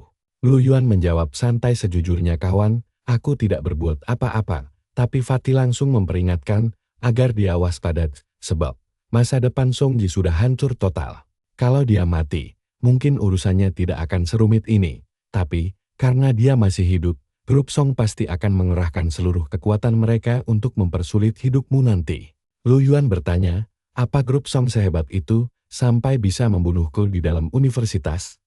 Fatty menjawab, kalau ini universitas biasa, mereka mungkin sudah menghabisimu. Tapi ini universitas Star. Mereka tidak akan bisa menyentuhmu di sini. Tapi, mereka bisa menyuap murid lain untuk mengincarmu. Di dalam kampus memang aman. Tapi begitu kamu keluar untuk menjalankan misi, bahaya besar mengintai. Kalau kamu mau mendengarkan saranku, jangan ambil misi luar dulu selama beberapa hari ke depan. Tetap di akademik, fokuslah untuk jadi lebih kuat dulu. Setelah mencapai tingkat A kelas normal, baru kamu boleh keluar misi lagi. Lu Yuan pun mengangguk setuju. Kamu benar sekali. Ucapanmu sangat masuk akal. Nah teman-teman, mari kita lihat apa yang akan dilakukan Lu Yuan untuk menghabiskan masa liburannya di kampus. Tiba-tiba, sistem berbunyi, murid Lu Yuan, selamat datang di Mal Kredit Universitas. Saat ini Anda memiliki 400.000 yuan dan 400 poin kredit di dalam akun Anda. Lu Yuan berkata, semua uangnya sudah masuk ke akunku. Mari kita lihat apa saja yang bisa kubeli. Sistem menjawab, Anda saat ini berada di kelas B normal.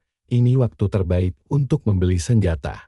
Dengan senjata yang mumpuni, kemampuan tempur Anda akan meningkat dan Anda bisa menghasilkan lebih banyak uang. Melihat harganya, Lu Yuan bergumam, senjata-senjata ini mahal sekali beli saja, tabunganku langsung ludes bersih. Sistem menjelaskan, seorang petarung harus membeli senjata dengan tingkat yang setara, senjata tingkat tinggi memakan terlalu banyak energi dan sulit dikendalikan, tapi dengan senjata tingkat setara, Anda bisa menyatu dengan mudah. Lu Yuan berkata, ini pertama kalinya aku membeli senjata, bisa rekomendasikan satu untukku? Sistem menjawab, kekuatan genetik Anda berada di angka 750%. Senjata tingkat A-kelas normal paling cocok untuk Anda. Pedang bayangan adalah pilihan terbaik. Saat digunakan, ini bisa meningkatkan kekuatan genetik Anda dari 300% hingga 800%. Lu Yuan membatin, pantas saja harganya sangat selangit.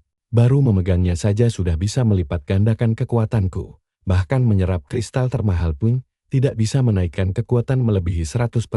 Tapi pedang ini mendongkrak kekuatanku hingga 500%. Masalahnya, uangku tidak cukup sekarang. Aku terpaksa harus menjual bahan buruanku dulu. Dia mengeluarkan beberapa bahan monster lalu bertanya, Sistem, berapa harga barang-barang ini? Sistem menjawab, saya bisa menghargainya sebesar 300.000 yuan. Lu Yuan bertanya, akunku sekarang tingkat 1, bagaimana cara meningkatkannya? Sistem membalas, Anda punya 400 poin kredit, jika menyentuh 500, tingkat akun Anda akan naik. Lu Yuan berkata, ambil semua barang ini dan tambahkan poinku. Sistem merespons, sekarang Anda memiliki 520 poin kredit. Lu Yuan mengangguk, bagus, tingkatkan akunku. Tak lama kemudian, petugas datang mengambil barangnya. Setelah diperiksa, mereka berkata, semua barang dalam kondisi sempurna. Mereka lalu menyimpannya ke dalam kotak ruang. Lu Yuan heran, guru, bagaimana semua barang ini bisa masuk ke kotak sekecil itu? Sang guru menjelaskan, ini mirip dengan cincin ruang, tapi lebih murah makanya berbentuk kotak. Meski terlihat kecil, bagian dalamnya setidaknya selebar 5 meter. Barang ruang yang mahal, bahkan bisa menampung hingga 100 meter. Sistem kemudian mengumumkan, akun Anda resmi ditingkatkan ke tingkat 2. Anda sekarang mendapatkan diskon sebesar 20% untuk semua pembelian di mall. Apakah Anda ingin membeli pedang bayangan sekarang? Barang akan dikirim dalam waktu 12 jam. Harga aslinya adalah 1 juta yuan. Setelah diskon, harganya menjadi 800.000 yuan. Setelah pembelian ini, sisa uang Anda adalah 400.000 yuan. Lu Yuan bersemangat. Akhirnya aku punya senjata pertamaku. Mari kita lihat seberapa jauh pedang bayangan ini bisa membawaku. Sisa 400.000 yuan ini sebaiknya dipakai buat apa? Sistem menjawab, Anda bisa membeli tanaman obat khusus dan kristal darah. Bahan ini bisa meningkatkan nilai genetik secara permanen. Lu Yuan berpikir, aku sudah punya teknik langkah angin yang mendongkrak kecepatanku. Pedang bayangan juga pasti membuatku bergerak lebih cepat. Jadi sebaiknya aku fokus penuh pada kecepatan dan memborong semua tanaman penambah kecepatan. Tanpa ragu, dia pun langsung membeli beberapa tanaman angin. Tidak lama setelah itu, terdengar ketukan di pintu kamarnya. Lu Yuan berkata, terima kasih sudah mengantarkan barangnya. Begitu dia menyuntikkan ramuan itu ke tubuhnya, perubahan instan langsung terasa. Tubuhnya mendadak terasa jauh lebih ringan. Lu Yuan bergumam, rasanya berat badanku menyusut setengahnya. Kemampuan melompat dan berlari meningkat drastis. Sistem lalu mengumumkan, kecepatan Anda telah menyentuh angka 1000%. Tapi saat dia memeriksanya lagi, kecepatannya turun menjadi 900%. Wah, ada yang aneh nih. Lu Yuan mengernyit heran, kenapa angkanya bisa tiba-tiba berubah kacau seperti itu? Lu Yuan bertanya dengan curiga, Sistem, apa kamu sedang mempermainkanku? Kenapa tidak bisa menjelaskannya dengan jelas? Tapi tunggu sebentar, begitu aku bersemangat, kecepatanku meningkat. Mari ku coba menenangkan diri dan lihat apa yang terjadi. Begitu dia rileks, kecepatannya langsung turun lagi ke 900%. Lu Yuan tersenyum lebar. Aku mengerti sekarang, aku bisa menekan genku sendiri. Selama tidak bertarung, kecepatanku stabil di 900%, tapi saat bertempur langsung meleset di atas 1000%. Harus kuakui ilmuwan itu benar-benar memberiku ramuan yang luar biasa. Tepat saat itu, ponsel Lu Yuan berdering. Ada telepon dari Tanjin. Tanjin berkata, liburan hampir selesai. Apa saja kesibukanmu belakangan ini? Jangan bilang kamu sibuk kencan dengan perempuan ya. Lu Yuan membalas, bicara apa sih? Seharian ini aku cuma kumpul sama cowok-cowok. Tanjin menggoda, itu malah lebih parah. ngapain saja seharian bersama mereka? Jangan bilang seleramu sudah berubah. Blue Yuan menghela napas. Tang Jin, hentikan lelucon konyolmu itu. Kalau mau aku datang menemuimu, bilang saja langsung, kamu ada di mana sekarang? Aku ke sana. Tang Jin membalas, keluar ke depan gedungmu sekarang. Aku menunggu. Saat Lu Yuan tiba, dia menyapa, aku di sini. Tang Jin langsung menimpali, katakan jujur, apa kamu sudah pacaran? Lu Yuan tertawa. Kepalaku belum digigit anjing gila, sampai harus cari pacar lain, kalau sudah punya teman semanis dirimu. Tang Jin tersenyum manis, kamu ini memang paling jago merayu orang. Sebenarnya, aku kemari ingin membicarakan Song Jia. Kemarin dia menemuiku. Lu Yuan bertanya dengan santai, apa yang dia katakan? Biar ku tebak, dia pasti bilang aku ini orang jahat, dan menyuruhmu menjauh dariku kan? Tang Jin menggelengkan kepalanya, tidak, dia sama sekali tidak bicara begitu. Dia justru meminta maaf kepadaku. Dia bilang tidak seharusnya berbicara kasar seperti itu, di depan semua orang, dan dia juga tidak ingin merusak hubungan persahabatan masa kecil kami, yang berharga ini. Dia ingin kami tetap dekat seperti dulu, layaknya teman masa kecil yang sesungguhnya. Dia mengatakan semua itu, tanpa menyinggung namamu sama sekali. Lu Yuan tersenyum, itu kabar baik. Dia memang selalu menganggapmu adiknya sendiri.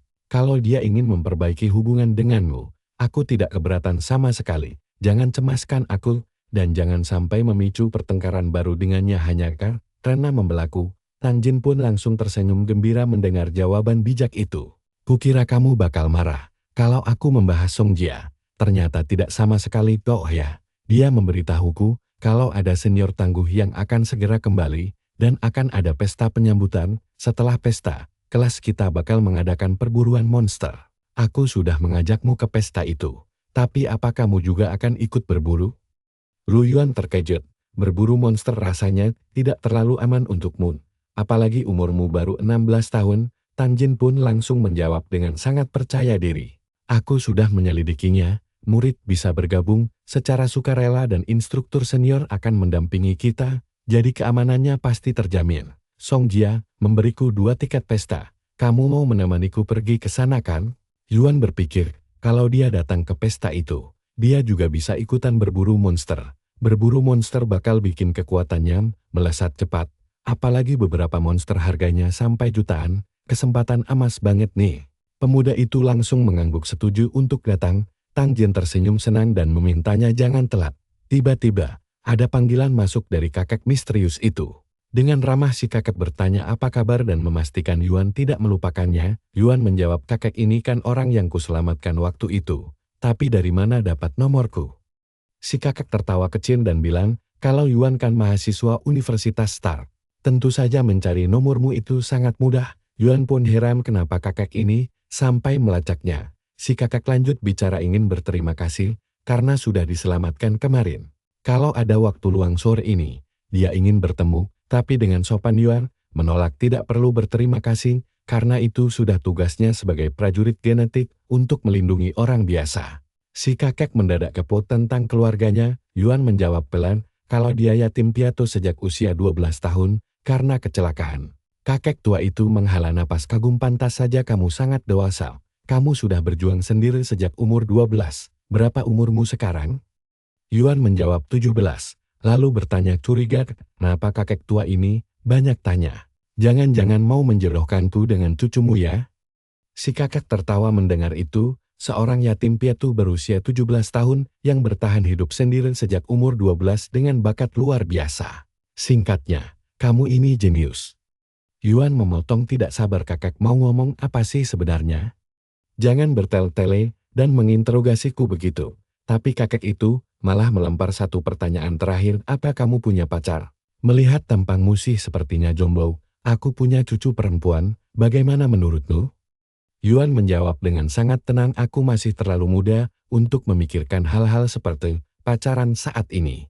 Setelah itu dia langsung mematikan telepon. Yuan membatin kalau kakek itu benar-benar aneh. Sementara itu di hostel, si kakek bengong sambil bergumam, apa bocah itu baru saja menutup teleponku begitu saja. Saat itu seorang asisten mendekat dan bertanya, apakah kakek berhasil meneleponnya? Kakek itu malah tertawa geli, karena baru kali ini ada orang yang berani mematikan teleponnya begitu saja. Fan Zhang, Apa penyelidikanmu tentang Lu Yuan sudah selesai? Fan Jiang mengangguk cepat. Sudah kakak. Semua datanya lengkap. Lu Yuan saat ini memang terdaftar sebagai mahasiswa aktif di Universitas Star.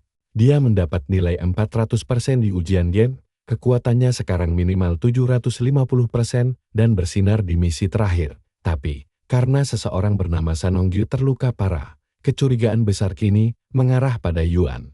Tapi dengar ini, diam-diam pihak kampus ternyata mulai menyelidiki Yuan secara rahasia. Masalahnya, orang yang dilawan kemarin itu adalah anggota inti dari keluarga Song yang sangat berpengaruh. Makanya keluarga Song memakai pengaruh mereka untuk memfitnah Yuan. Mereka ingin dia ditendang keluar dari akademi agar bisa membalaskan dendamnya. Tatapan kakak langsung mendingin. Beraninya keluarga Song mengincar bocah yang sudah menyelamatkan nyawaku. Selama aku masih bernapas, hal itu tidak akan kubiarkan terjadi. Fan Jiang, kamu tahu kan apa yang harus dilakukan sekarang? Layar berganti menampilkan Yuan yang akhirnya berhasil mendapatkan pedang bayangannya. Dia bergumam penasaran ingin melihat kehebatan asli pedang baru ini, lalu bergegas ke ruang latihan untuk mulai bertarung.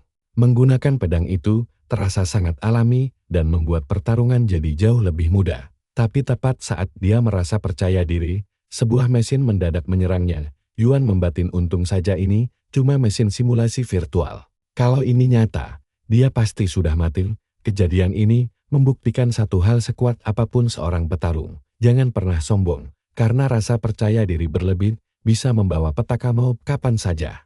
Seminggu berlalu begitu cepat, kini Yuan bisa melibas simulasi virtual itu dengan santai. Si gendut pun melongo heran melihat progresnya yang sangat tidak masuk akal. Aku menghabiskan seluruh liburan cuma buat tidur, dan pas mulai latihan lagi, kelihatan banget kamu jauh lebih kuat sekarang. Jurus yang barusan kamu pakai itu, namanya apa sih? Yuan pun menjawab santai. Itu jurus ciptaanku sendiri yang kunamai satu tebasan. Cukup pusatkan seluruh energi ke pedang lalu lepaskan sekaligus. Si gendut mengeluh, teknik itu terlalu sulit bagi orang biasa. Nanti kalau nilai genetikmu menyentuh 800%, kamu juga bisa kok melakukannya asal punya pedang bayangan. Si gendut mendesah Kak Yoar, tidak semua orang monster sepertimu yang kekuatannya melonjak 300% sekali naik level. Butuh waktu sangat lama untuk bisa mengejarmu. Yuan bergumam, kalau tubuhnya masih terus berevolusi di dalam tapi belum mendekati batas tembus, si gendut pun langsung shock berat. Apa kamu mau naik level lagi? Padahal aku baru saja menyusul ke tingkat B kemarin biar bisa sejajar. Tapi sekarang kamu malah mau melesat jauh lagi. Yuan hanya tersenyum dan menyuruh si gendut santai saja. Tenang saja, dulu kamu sulit berkembang hanya karena belum menemukan jalan yang tepat. Mendadak pintu latihan terbuka dan seorang pria asing masuk mencari orang yang bernama Lu Yuan. Yuan melangkah maju mengakuinya dan bertanya ada keperluan apa. Pria itu memperkenalkan diri sebagai Wong Fan Jiang dari Aliansi Dewa Genetik. Mendengar nama besar organisasi legendaris tersebut, mata si gendut langsung melotot lebar karena terkejut. Aliansi Dewa Genetik atau GIGA. Itu kan tempat impian para petarung terkuat. Fan yang menyadari kepasifan Yuan dan heran kenapa pemuda ini sama sekali tidak heboh. Tapi pemuda di depannya ini sama sekali tidak goyah, menunjukkan kedewasaan mentalnya yang luar biasa. Dengan sopan Yuan menanyakan maksud kedatangannya. Lalu Fan Jiang menjawab, kalau sebenarnya tidak mudah untuk bisa melacak lokasinya. Aku datang ingin mengajakmu bergabung dengan GGA. Si gendut langsung heboh menyuruhnya setuju. Tapi Yuan tetap bersikap tenang tanpa emosi. Setauku masuk ke GGA itu sulitnya setengah mati dan jarang menerima anggota baru. Jadi apa yang membuat kalian memilihku? Fan Jiang mengangguk setuju dengan ucapan realistis dari Yuan tersebut. Kami memang sangat selektif, tapi kadang ada keajaiban jenius luar biasa yang membuat kami harus memberi pengecualian. Prestasimu di misi kemarin sangat gemilang dan sukses menarik perhatian GGA. Si gendut menimpali, apakah mereka perlu tanda tangan kontrak? Tentu saja benefitnya melimpah. Fan Jiang tersenyum senang melihat antusiasme si gendut. Bonus masuknya 1 juta yuan, tapi karena performamu luar biasa, kami tambah 500.000 yuan lagi. Jadi totalnya 1,5 juta yuan. Si gendut melongo syok mendengar nominal gila itu, namun dengan tenang Yuan malah meminta waktu untuk memikirkan tawaran menggiurkan tersebut terlebih dahulu. Gila sih, dia malah sesantai ini. Dalam hatinya Yuan berpikir, Kalau aliansi lain pasti bakal datang menawari kerja sama juga. Si Gendut yang panik langsung berbisik histeris menanyakan, apakah otak sahabatnya itu sudah geser? Kenapa masih ragu? Fan Zhang langsung menatapnya serius, kamu berhak berpikir dulu. Tapi ketahuilah, kalau kamu sudah mencari masalah besar dengan pihak keluarga Song. Kamu belum tahu kalau Universitas Stark sedang mempertimbangkan untuk mengeluarkanmu dari kampus. Jika itu terjadi, bayangkan apa yang bakal mereka perbuat kepadamu. Tapi kalau kamu bergabung dengan kami, keselamatanmu akan terjamin sepenuhnya. Kami punya pengaruh besar untuk menekan keluarga Song. Mereka memang keras kepala, tapi kami sangat mampu membalas setiap serangan yang mereka lancarkan. Jadi tolong pertimbangkan hal ini baik-baik demi keselamatanmu sendiri. Bekerja sama dengan kami berarti jaminan perlindungan 100% dari teror grup Song. Yuan mengangguk, paham. Kalau begitu, mari kita langsung tanda tangani kontraknya sekarang juga. Fan Zhang tersenyum puas mendengar keputusan bijak itu. Selamat bergabung di GGA, Lu Yuan. Kami menganggap semua anggota sebagai keluarga besar. Jadi masalahmu adalah masalah kami juga. 2 hari kemudian, Yuan terlihat sedang asyik makan bersama Tang Jin. Yuan menggoda temannya itu, Tang Jin. Kamu mau makan seberapa banyak sih?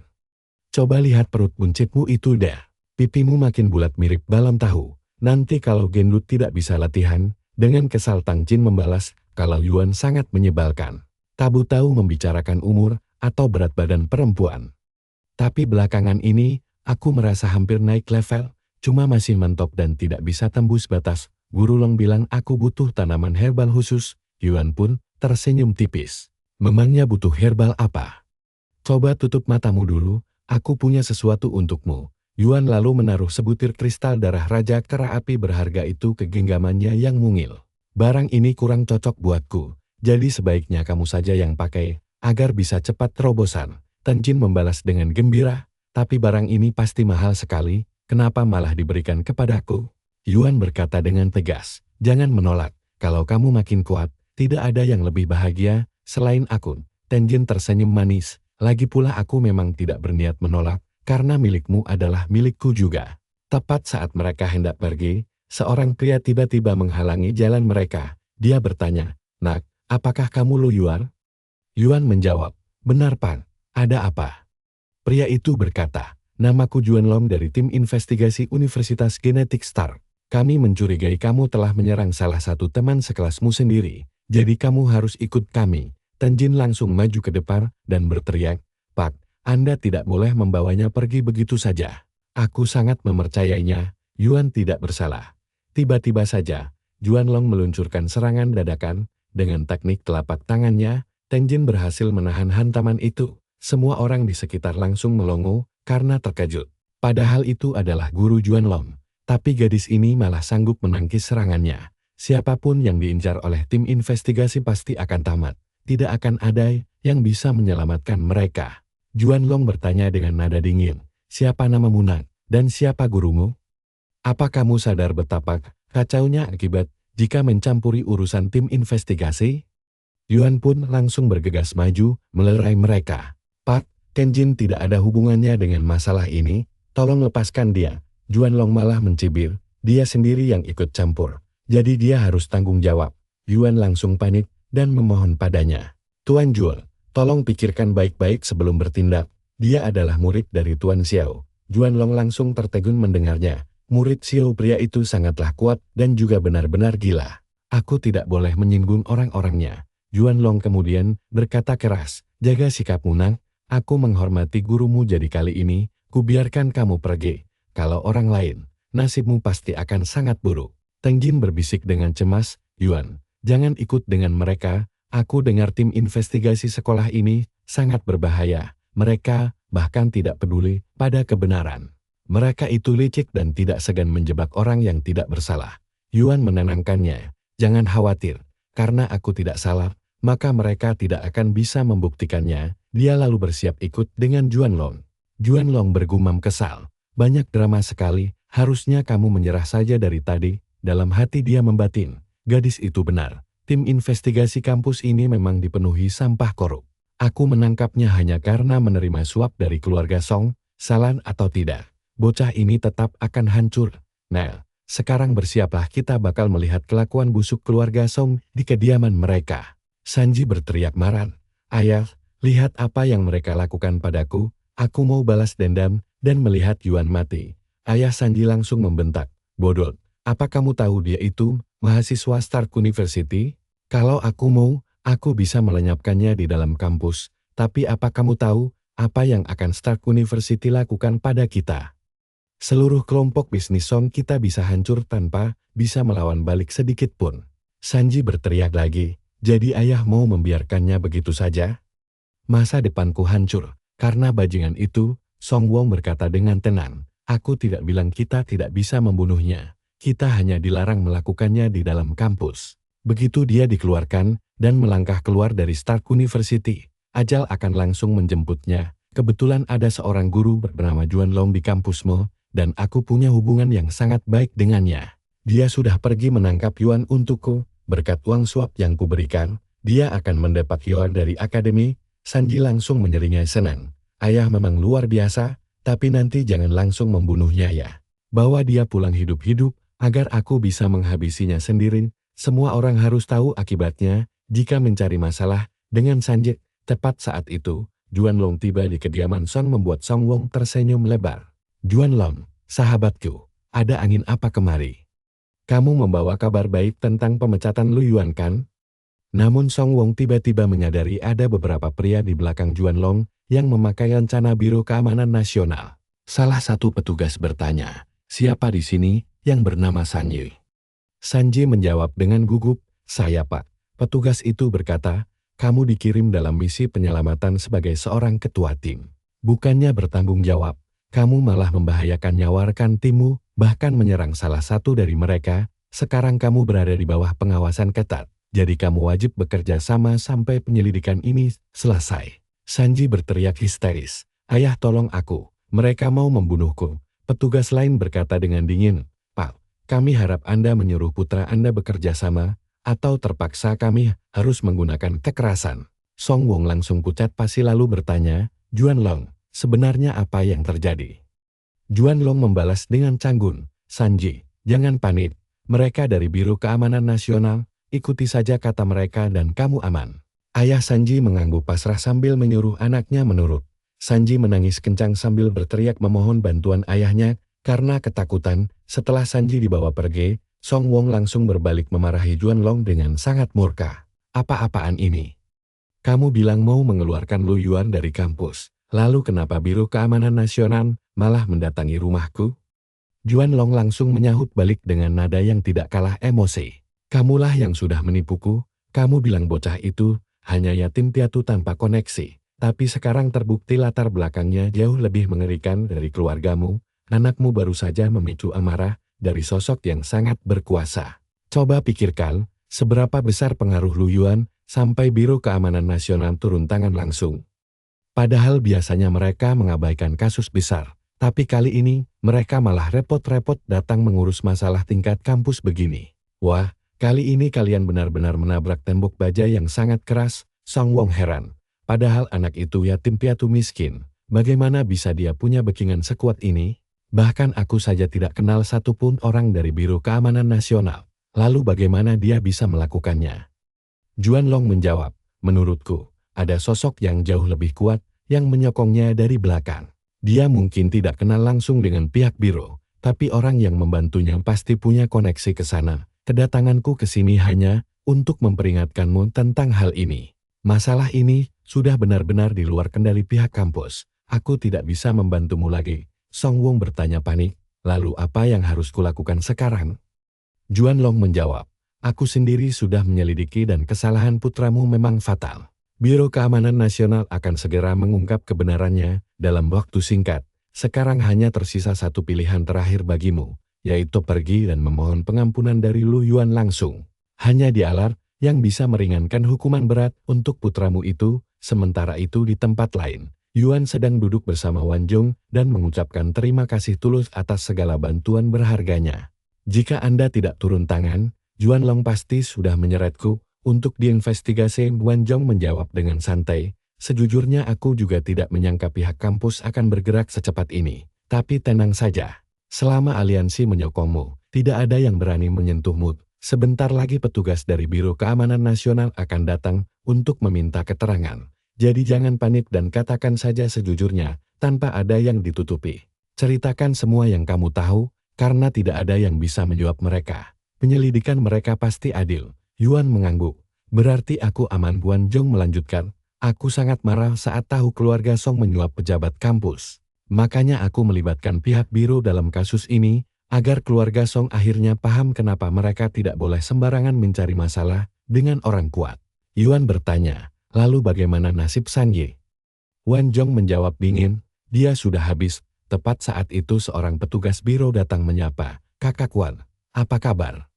Lalu dia menatap Yuan dan menebak namanya. Wan Zhong tersenyum, Qin Yan, kamu selalu saja terlambat. Qin Yan tertawa, mau bagaimana lagi? Tugasku sangat banyak. Lagi pula Kakak Wan terus memuji kehebatanmu. Jadi kamu pasti anak yang istimewa. Bagaimana kalau kamu bergabung dengan biro kami setelah lulus nanti?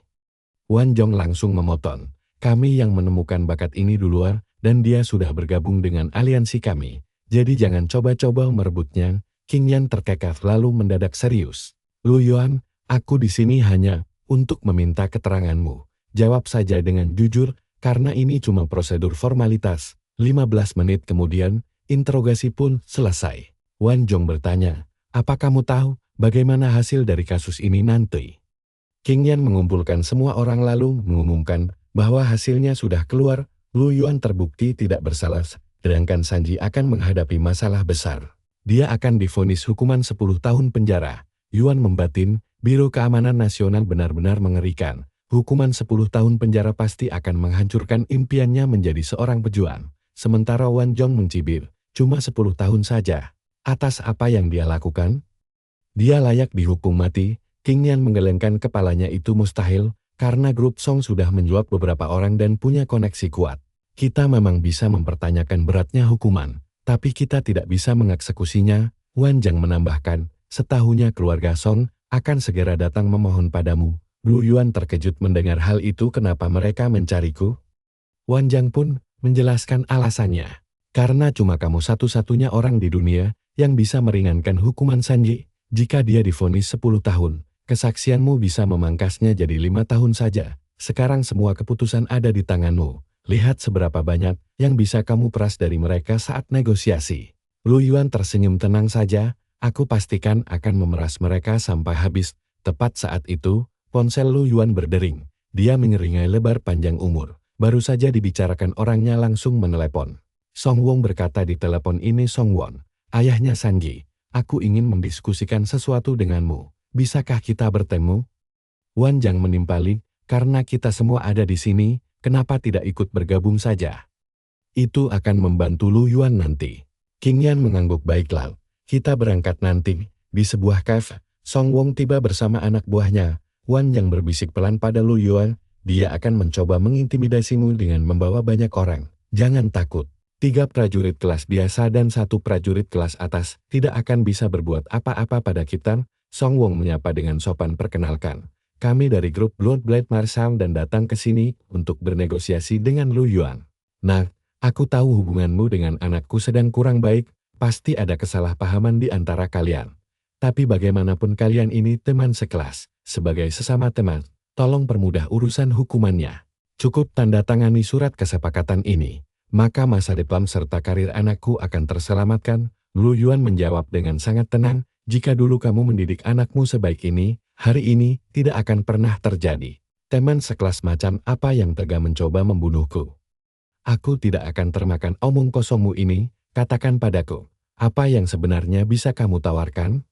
Song Wong menyahut dengan cepat, tentu saja ganti rugi yang besar. Kami siap memberimu 500.000 yuan. Lu Yuan mencemooh, 500 juta. Itu uang damai atau sedekah? Aku tidak mau membuang waktu untuk recehan sekecil itu. Salah satu anak buah Song Wong langsung membentak. Bocah, jangan melunjak. 500 juta itu tidak sedikit, terutama untuk orang sepertimu. Ada pepatah, makanlah sesuai kapasitas perutmu saja. Kalau terlalu rakus nanti perutmu bisa pecah. Lu Yuan menjawab dengan nada yang sangat dingin. Cuma aku yang tahu seberapa besar kapasitas perutku. Berikan 5 juta yuan, dan aku akan tanda tangan. Kurang dari itu kesepakatan batal. Terkejut, Song Wong dan anak buahnya berseru apa? 5 juta. Cuma untuk satu tanda tangan. Kamu minta uang sebanyak itu. Lu Yuan tersenyum santai, tanda tangan ini sangat mahal. Paman, satu koretan dariku memotong hukumannya 5 tahun. 1 juta per tahun, terdengar sangat adil, bukan? Atau hidup anakmu memang semurah itu? Si botak langsung membentak marah, kamu keterlaluan, dasar tikus kecil. Si muka bopeng pun ikut menimpali. Bocah ini terlalu serakah. Terima saja tawaran kami. Karena keserakahan bisa berujung petaka untukmu. Wan Zhang langsung menyela dingin, butuh keberanian yang sangat besar untuk mengancam anggota aliansi Dewa Genetik. Apa kalian sadar betapa bahayanya hal ini bagi kalian? Si muka bopeng mencibir, memangnya kamu siapa? Wan Zhang menjawab dengan sangat tenang, namaku Wong Wan Zhang. Seketika si muka bopeng membeku karena shock. Wong Wan Zhang. Bahkan Song Wong pun ikut terpaku. Si lengan berdarah yang legendaris, pria yang membantai monster tingkat tinggi sendirian. Wan Zhang tersenyum tipis, sudah bertahun-tahun sejak aku meninggalkan medan pertempuran. Aku tidak menyangka orang-orang masih mengingat namaku. Sekarang setelah tahu siapa aku, kalian pasti paham kemampuanku. Temanku tidak meminta terlalu banyak, jadi lebih baik penuhi saja kemauan kerasnya itu. Kami tidak akan menerima kurang dari 5 juta yuan sedikit pun. Si muka bopeng mulai ragu, lengan berdarah. Karena kamu di sini kami akan naikkan harganya. Tapi batas maksimal kami cuma 3 juta. Lu Yuan berkata pelan, 3 juta saja tidak cukup. Aku juga mau ramuan pemulihan. Kalau kalian beri keduanya, baru aku tanda tangan. Si muka bopeng merengut, kamu tidak mau diajak bicara baik-baik ya? Ramuan itu harganya 1,5 juta. Biarpun Sanji membusuk di penjara beberapa tahun lagi, kami tidak akan memberikan ramuan itu. Dan hari ini, kami akan membalaskan dendam Sanji. Tapi tunggu, tiba-tiba terdengar suara dingin, siapa di sini yang berani mengancam temanku? Si muka bopeng mencibir, siapa pula kamu? Berani mencampuri urusan kami, akan kupatahkan hidungmu. Pria itu menjawab dingin, mau mematahkan hidungku. Namaku Qing Yang, dan Lu Yuan adalah teman dekatku. Mengancam temanku berarti mengancam diriku, aku tidak akan tinggal diam. Wajah Song Wong langsung pucat, pasti itu kan petugas National Security Bureau yang dulu mendatangi rumahku. Bagaimana bisa Lu Yuan punya koneksi dengan National Security Bureau? Si muka bopeng panik setengah mati, gila. Dia orang National Security Bureau dan aku baru saja mengancam di depannya. Qing Yan berkata santai, harus kuakui, nyalimu besar juga. Sudah tahu aku dari National Security Bureau. Kamu masih saja berani mengancam orang. Tenang, sekarang aku sedang tidak bertugas. Aku kemari cuma mau membantu temanku. Tapi tadi ada yang bicara soal pembunuhan ya. Siapa tadi yang mau dibunuh? Si muka bopeng langsung mengubah nadanya, Pak Petugas. Bicara apa sih? Aku ini prajurit sejati yang menjunjung persaudaraan. Damai itu nomor 1. Qing Yan tersenyum tipis. Kalau kamu cinta damai, akan kulepaskan kali ini. Sekarang katakan padaku, bagaimana hasil negosiasinya? Katakan padaku dan aku akan melupakan semuanya. Atau terpaksa aku harus menahan orang yang mengancam tadi. Si muka bopeng tertawa gugup, saudaraku, tidak perlu marah. Kami cuma mengobrol santai kok. Song Wong menghela napas, baiklah, 3 juta ditambah sebotol ramuan pemulihan. Aku bersedia memberikan keduanya. Dia menyerahkan segalanya. Lalu Lu Yuan menandatangani surat itu dan menyuruh mereka pergi. Sambil mengeluarkan ramuan itu, Lu Yuan berkata, Kak Wan Zhang, terima kasih banyak. Tanpa bantuanmu negosiasinya tidak akan seberhasil ini. Wan Zhang menjawab, tidak perlu berterima kasih, pakai saja semua sumber daya ini untuk dirimu sendiri tanpa ragu. Kan sudah kubilang, anggota aliansi kita itu bukan cuma sekadar anggota, melainkan keluarga sendiri. Lu Yuan lalu berkata, Qing Yan, terima kasih juga. Qing Yan tersenyum, kalau kamu temannya Wan Zhang, kamu temanku juga. Wan Zhang menambahkan, sekarang kamu punya 3 juta yuan. Saran dariku, jangan buang-buang uang untuk zirah. Gunakan itu untuk membeli ramuan obat herbal yang bisa meningkatkan genmu. Terlalu bergantung pada zirah sejak awal akan menghambat perkembanganmu. Saat kamu mengandalkan kekuatan diri sendiri dan melampaui kelas biasa, fondasimu akan sangat kokoh. Setelah itu, zirah tidak akan memengaruhimu lagi. Qing Yan tertawa, Wan Zhang, kenapa kamu tidak memberitahuku soal ini saat kita masih kuliah dulu? Wan Zhang menyahut santai, aku lupa. Sambil pergi, Qing Yan berkata, urusanku banyak. Lu Yuan, Lain kali kamu yang traktir makan malam ya. 1 minggu kemudian, Lu Yuan sedang berlatih keras dengan mesin akhir-akhir ini, perkembanganku sangat cepat. Tapi latihan sendiri rasanya sudah tidak membantu lagi. Aku harus keluar mencari tantangan baru. Tang Jin bilang kami akan segera pergi berburu monster. Tapi kapan pestanya ya? Begitu melangkah keluar, ponselnya langsung berdering nyaring. Tang Jin langsung mengomel kesal di telepon. Kamu di mana saja Sil? Aku telepon berkali-kali tapi tidak kamu angkat. Hari ini pestanya diadakan. Kamu tidak lupa kan? Lu Yuan menyahut tidak kol. Aku ingat, sambil membatin cemas waduh, pestanya hari ini, hampir saja lupa. Dia langsung berlari secepat kilat menemui Tang Jin yang langsung mengomelinya. Kalau telat sedikit saja, kita pasti ketinggalan. Ini kartu undanganmu, sekarang cepat masuk. Lu Yuan mendadak merasa ragu-ragu. Kita kan mau ke pesta, tapi bajuku sangat biasa begini, apa tidak terlihat aneh? Tang Jin menyeringai biarpun kamu ganti pakaian mewah, memangnya ada gadis yang akan melirikmu? Lu Yuan langsung membantah bukan itu maksudku.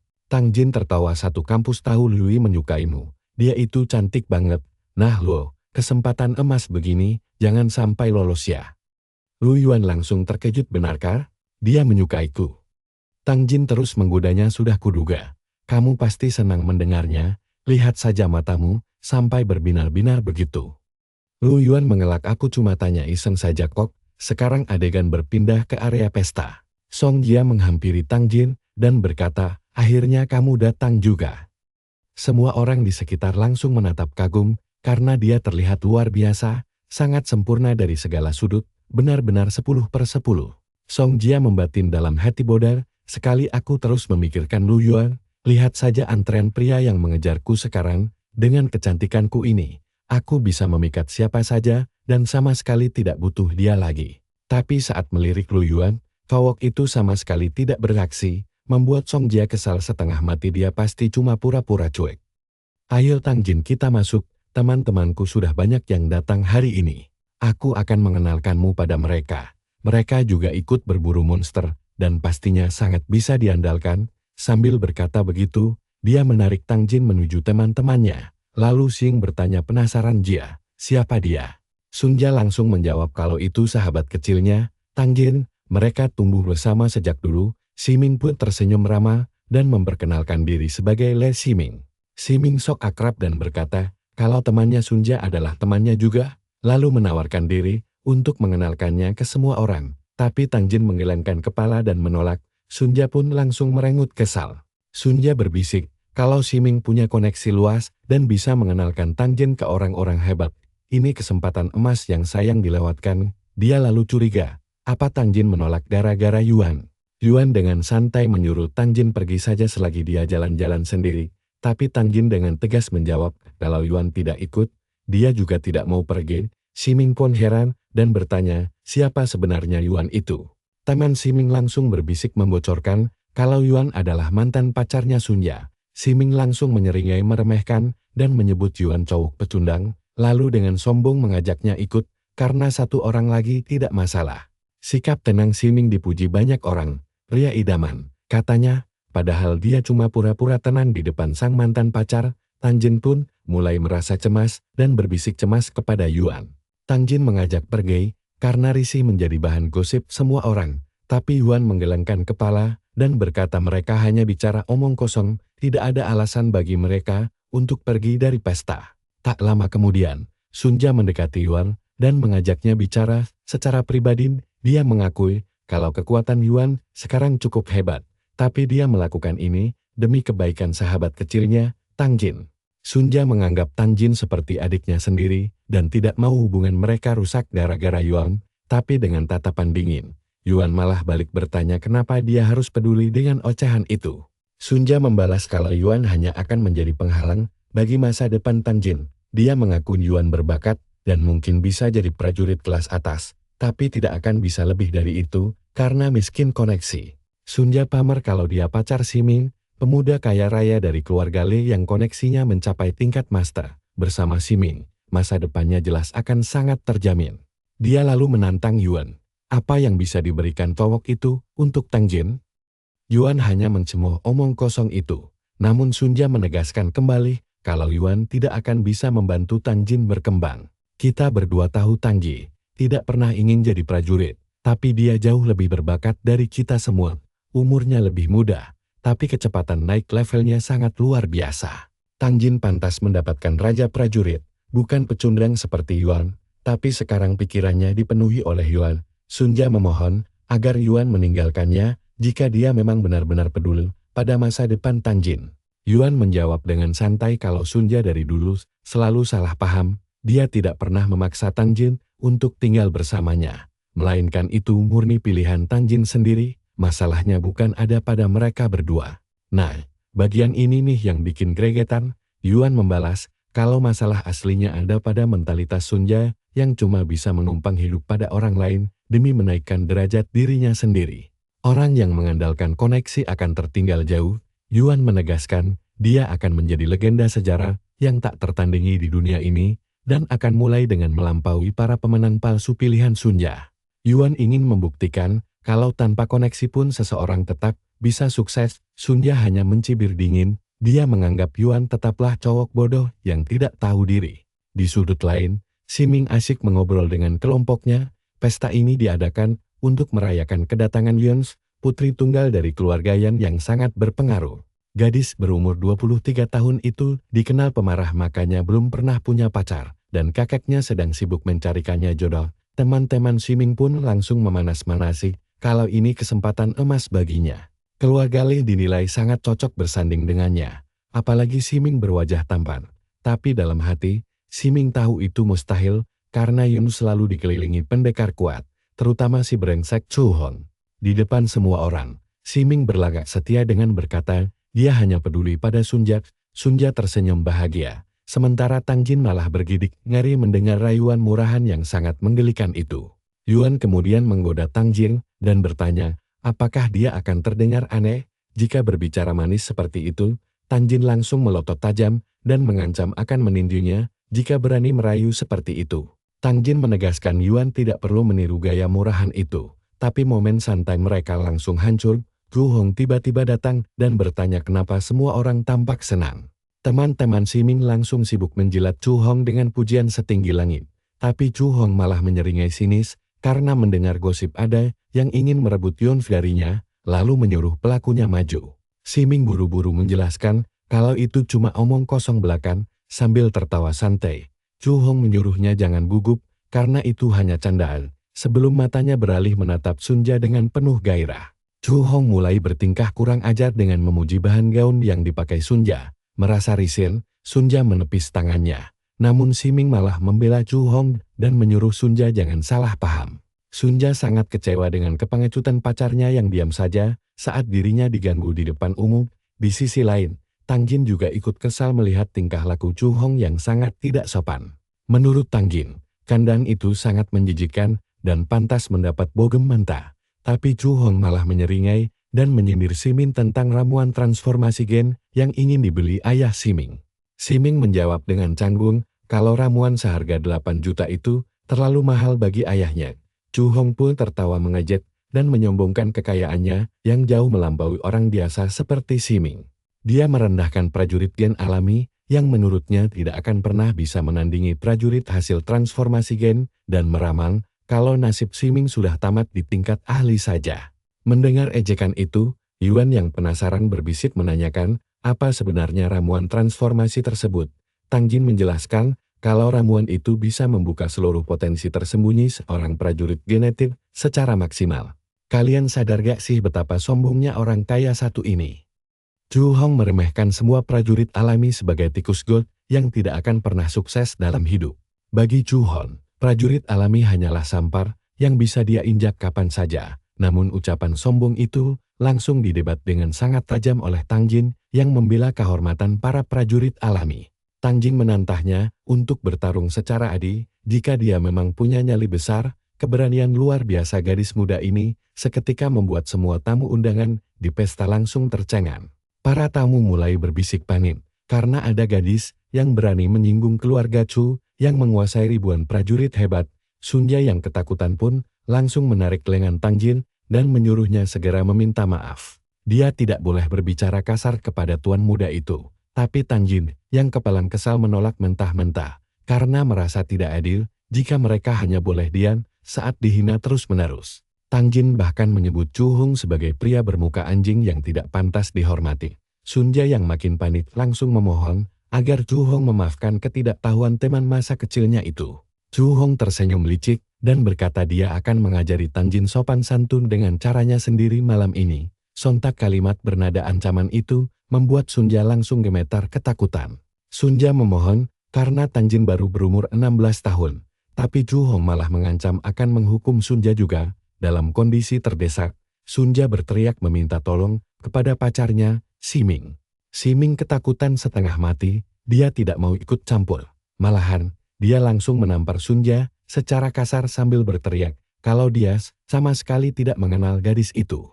Chu Hong menyuruhnya pergi karena ingin mengincar Tang Jin secara langsung, tapi sebelum niat busuk itu terlaksana, Yuan mendadak maju dan langsung mematahkan lengan bos arogan itu dengan kejam. Sambil menahan sakit yang luar biasa, Chu Hong berteriak menanyakan siapa sebenarnya Yuan. Dengan sangat tenang, Yuan membalas kalau laki-laki sejati tidak akan pernah memamerkan kekuatannya hanya di depan gadis lemah. Dia mencibir Chu Hong sebagai pengacut yang takut bertarung dengan lawan sepadan. Teman-teman Si Ming yang menyaksikan kejadian gila itu pun langsung gemetar ketakutan setengah mati. Mereka berbisik kalau Yuan pasti akan segera mati malam ini karena berani melawan penguasa. Sun Jia pun langsung berlari mendekati mantan pacarnya itu dengan wajah penuh kepanikan. Dia itu bos besar, kau cari lawan yang salah. Tapi Yuan menjawab dengan tegas, demi melindungi orang-orangku, aku akan melakukan apa saja, dan ini bukan demi ketenaran atau harga diri. Aku melakukannya karena ini benar. Sambil tertawa liar, Chu Hong berkata pesta ini jadi makin seru. Sebelum aku sendiri yang menghancurkanmu, aku tidak akan puas. Tiba-tiba dia muncul tepat di depan Yuan. Tidak ada yang bisa menghindar dariku di jarak sedekat ini. Orang-orang berbisik cemas Chu Hong itu jenius. Nilai genetiknya minimal 1400, Yuan tamat Sudan. Jia pun berpikir panik Yuan, aku sudah memperingatkanmu. Kepolosanmu akan menghancurkanmu, sahabat apapun bakatmu, kau tidak akan bisa melawan prajurit yang bertransformasi, bakat alami tidak akan pernah cukup untuk melawan orang-orang seperti mereka. Chu Hong mengejeknya lagi kau bahkan tidak bergerak, apa kakimu gemetar ketakutan? Tapi detik berikutnya, Yuan menghindari pukulannya dengan sangat mudah dan menghantamkan tinju ke lengan Chu Hong yang sudah patah itu. Semua orang membeku, gila, apa yang baru saja terjadi? Dia menghindari serangan sedekat itu. Bahkan Jia saja kaget setengah mati, Chu Hong panik, kalau dia kalah di sini, reputasinya habis. Dia berteriak bahkan, jika kau berlutut memohon, aku tidak akan pernah memaafkanmu. Bahkan jika Tuhan sendiri turun malam ini, tidak ada yang bisa menyelamatkanmu. Tepat saat itu, suara pria tua bergema di seluruh aula. Anak-anak zaman sekarang terlalu sombong. Mereka berkelahi hanya karena masalah sepal. Semua orang berbalik dan membungkuk hormat selamat datang, kakek Yuan. Semoga kakek selalu sehat. Tang Jin pun berbisik kepada Jia. Siapa orang tua ini? Rasanya aku pernah melihatnya. Sanja tiba-tiba menyadari dia adalah pria yang sama yang mereka selamatkan saat misi waktu itu. Sama sekali tidak terpikir kalau pria tua itu ternyata kakek Yun, CEO yang Pharmaceuticals, sosok yang dihormati seluruh negeri. Tang bertanya tidak percaya, apa dia sehebat itu? Kenapa semua orang membungkuk padanya? Seja menjawab pelan. Sepertinya tidak ada satupun prajurit genetik yang tidak mengenalnya. Beliau adalah Tuan Yan, pendiri sekaligus CEO yang Pharmaceuticals, pencipta ramuan kebangkitan dan ramuan pemulihan yang sangat terkenal itu.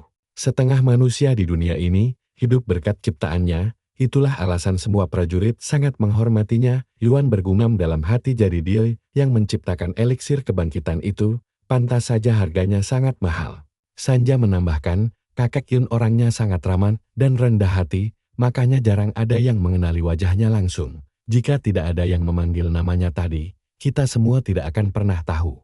Dia berpikir lebih jauh, keluarga Yun adalah salah satu nama paling berpengaruh di dunia. Siapapun yang mendapat dukungan mereka pasti akan sukses. Masalahnya hanya tidak ada ahli waris laki-laki. Keluarga itu hanya punya satu penerus. Cucu perempuan mereka, Yun Fai, siapapun yang menikahinya otomatis memenangkan lotre terbesar dalam hidup. Saat itu juga, kakek Yun melambaikan tangan ke arah Jia. Dia pun langsung berpikir kakek Yun mengenaliku. Beliau melambai padaku, aku harus menyapanya dengan sopan. Dia pun melangkah maju dan berkata dengan sangat hormat, kakek Yun, senang sekali bisa bertemu dengan kakek. Tapi sebelum dia selesai bicara, kakek Yun mengabaikannya begitu saja dan berjalan melewatinya menuju Yuan. Yuan menatapnya, lalu berkata santai, Pak Tua, kenapa kemari? Apa kau mau menggangguku lagi? Sama seperti sebelumnya. Semua orang langsung dibuat terkejut setengah mati. Apa Yuan sudah gila? Dia baru saja memanggil kakek Yun dengan sebutan Pak Tua. Sanja berpikir tidak percaya berapa banyak orang penting yang mau dia sakiti dalam sehari. Anak ini benar-benar tidak waras. Para guru panik dan berteriak, apa kau tidak punya sopan santun sama sekali? Dia bukan teman sekelasmu yang bisa kau ajak bicara sesuka hati. Dia itu senior. Bicaralah yang sopan. Lalu dengan gugup berbalik ke arah sang kakek. Dia menambahkan, kakek Yun, tolong jangan marah, kami akan menghukumnya dengan benar nanti. Kakek Yun tersenyum dan mengibaskan tangannya, tidak apa-apa. Anak ini memang punya hak penuh untuk memanggilku begitu. Lalu dia menatap Yuan dan melanjutkan omong-omong. Terakhir kali kau mematikan teleponku, sejak itu aku sudah meneleponmu setidaknya 50 kali dan tidak pernah kau angkat. Aku mulai berpikir kau memblokir nomorku. Kalau hari ini aku tidak beruntung, kita mungkin tidak bertemu lagi. Nah, sekarang baru masuk akal kan? Kenapa Yuan berani menantang Zhu Hong? Semua orang di sana benar-benar dibuat melongo.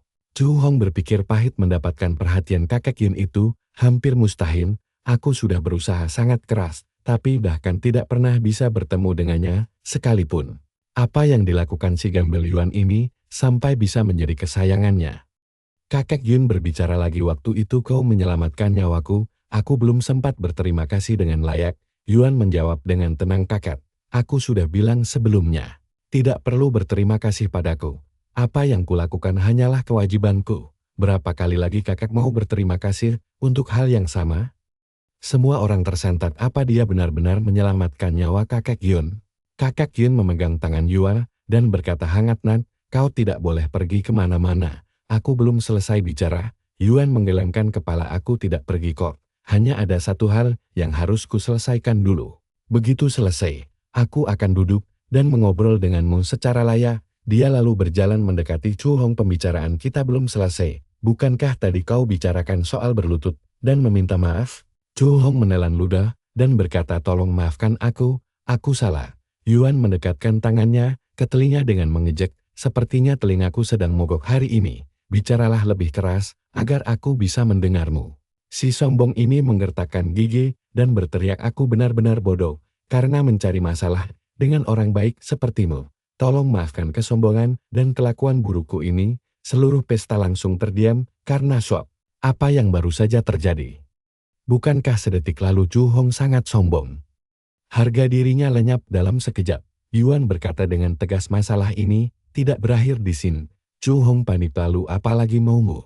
Yuan menjawab, segera minta maaf kepada Tenjin. Sekarang juga. Zhu Hong mengangguk, cepat, pikiranku sedang tidak jernih tadi, makanya aku bicara sangat kasar. Tolong maafkan ketidaksopananku dan terimalah harga abadi ini. Ini bernilai 50.000 yuan. Anggap saja sebagai ganti rugi karena telah menyinggungmu. Yuan mengangguk, baiklah, kita akhiri sampai di sini.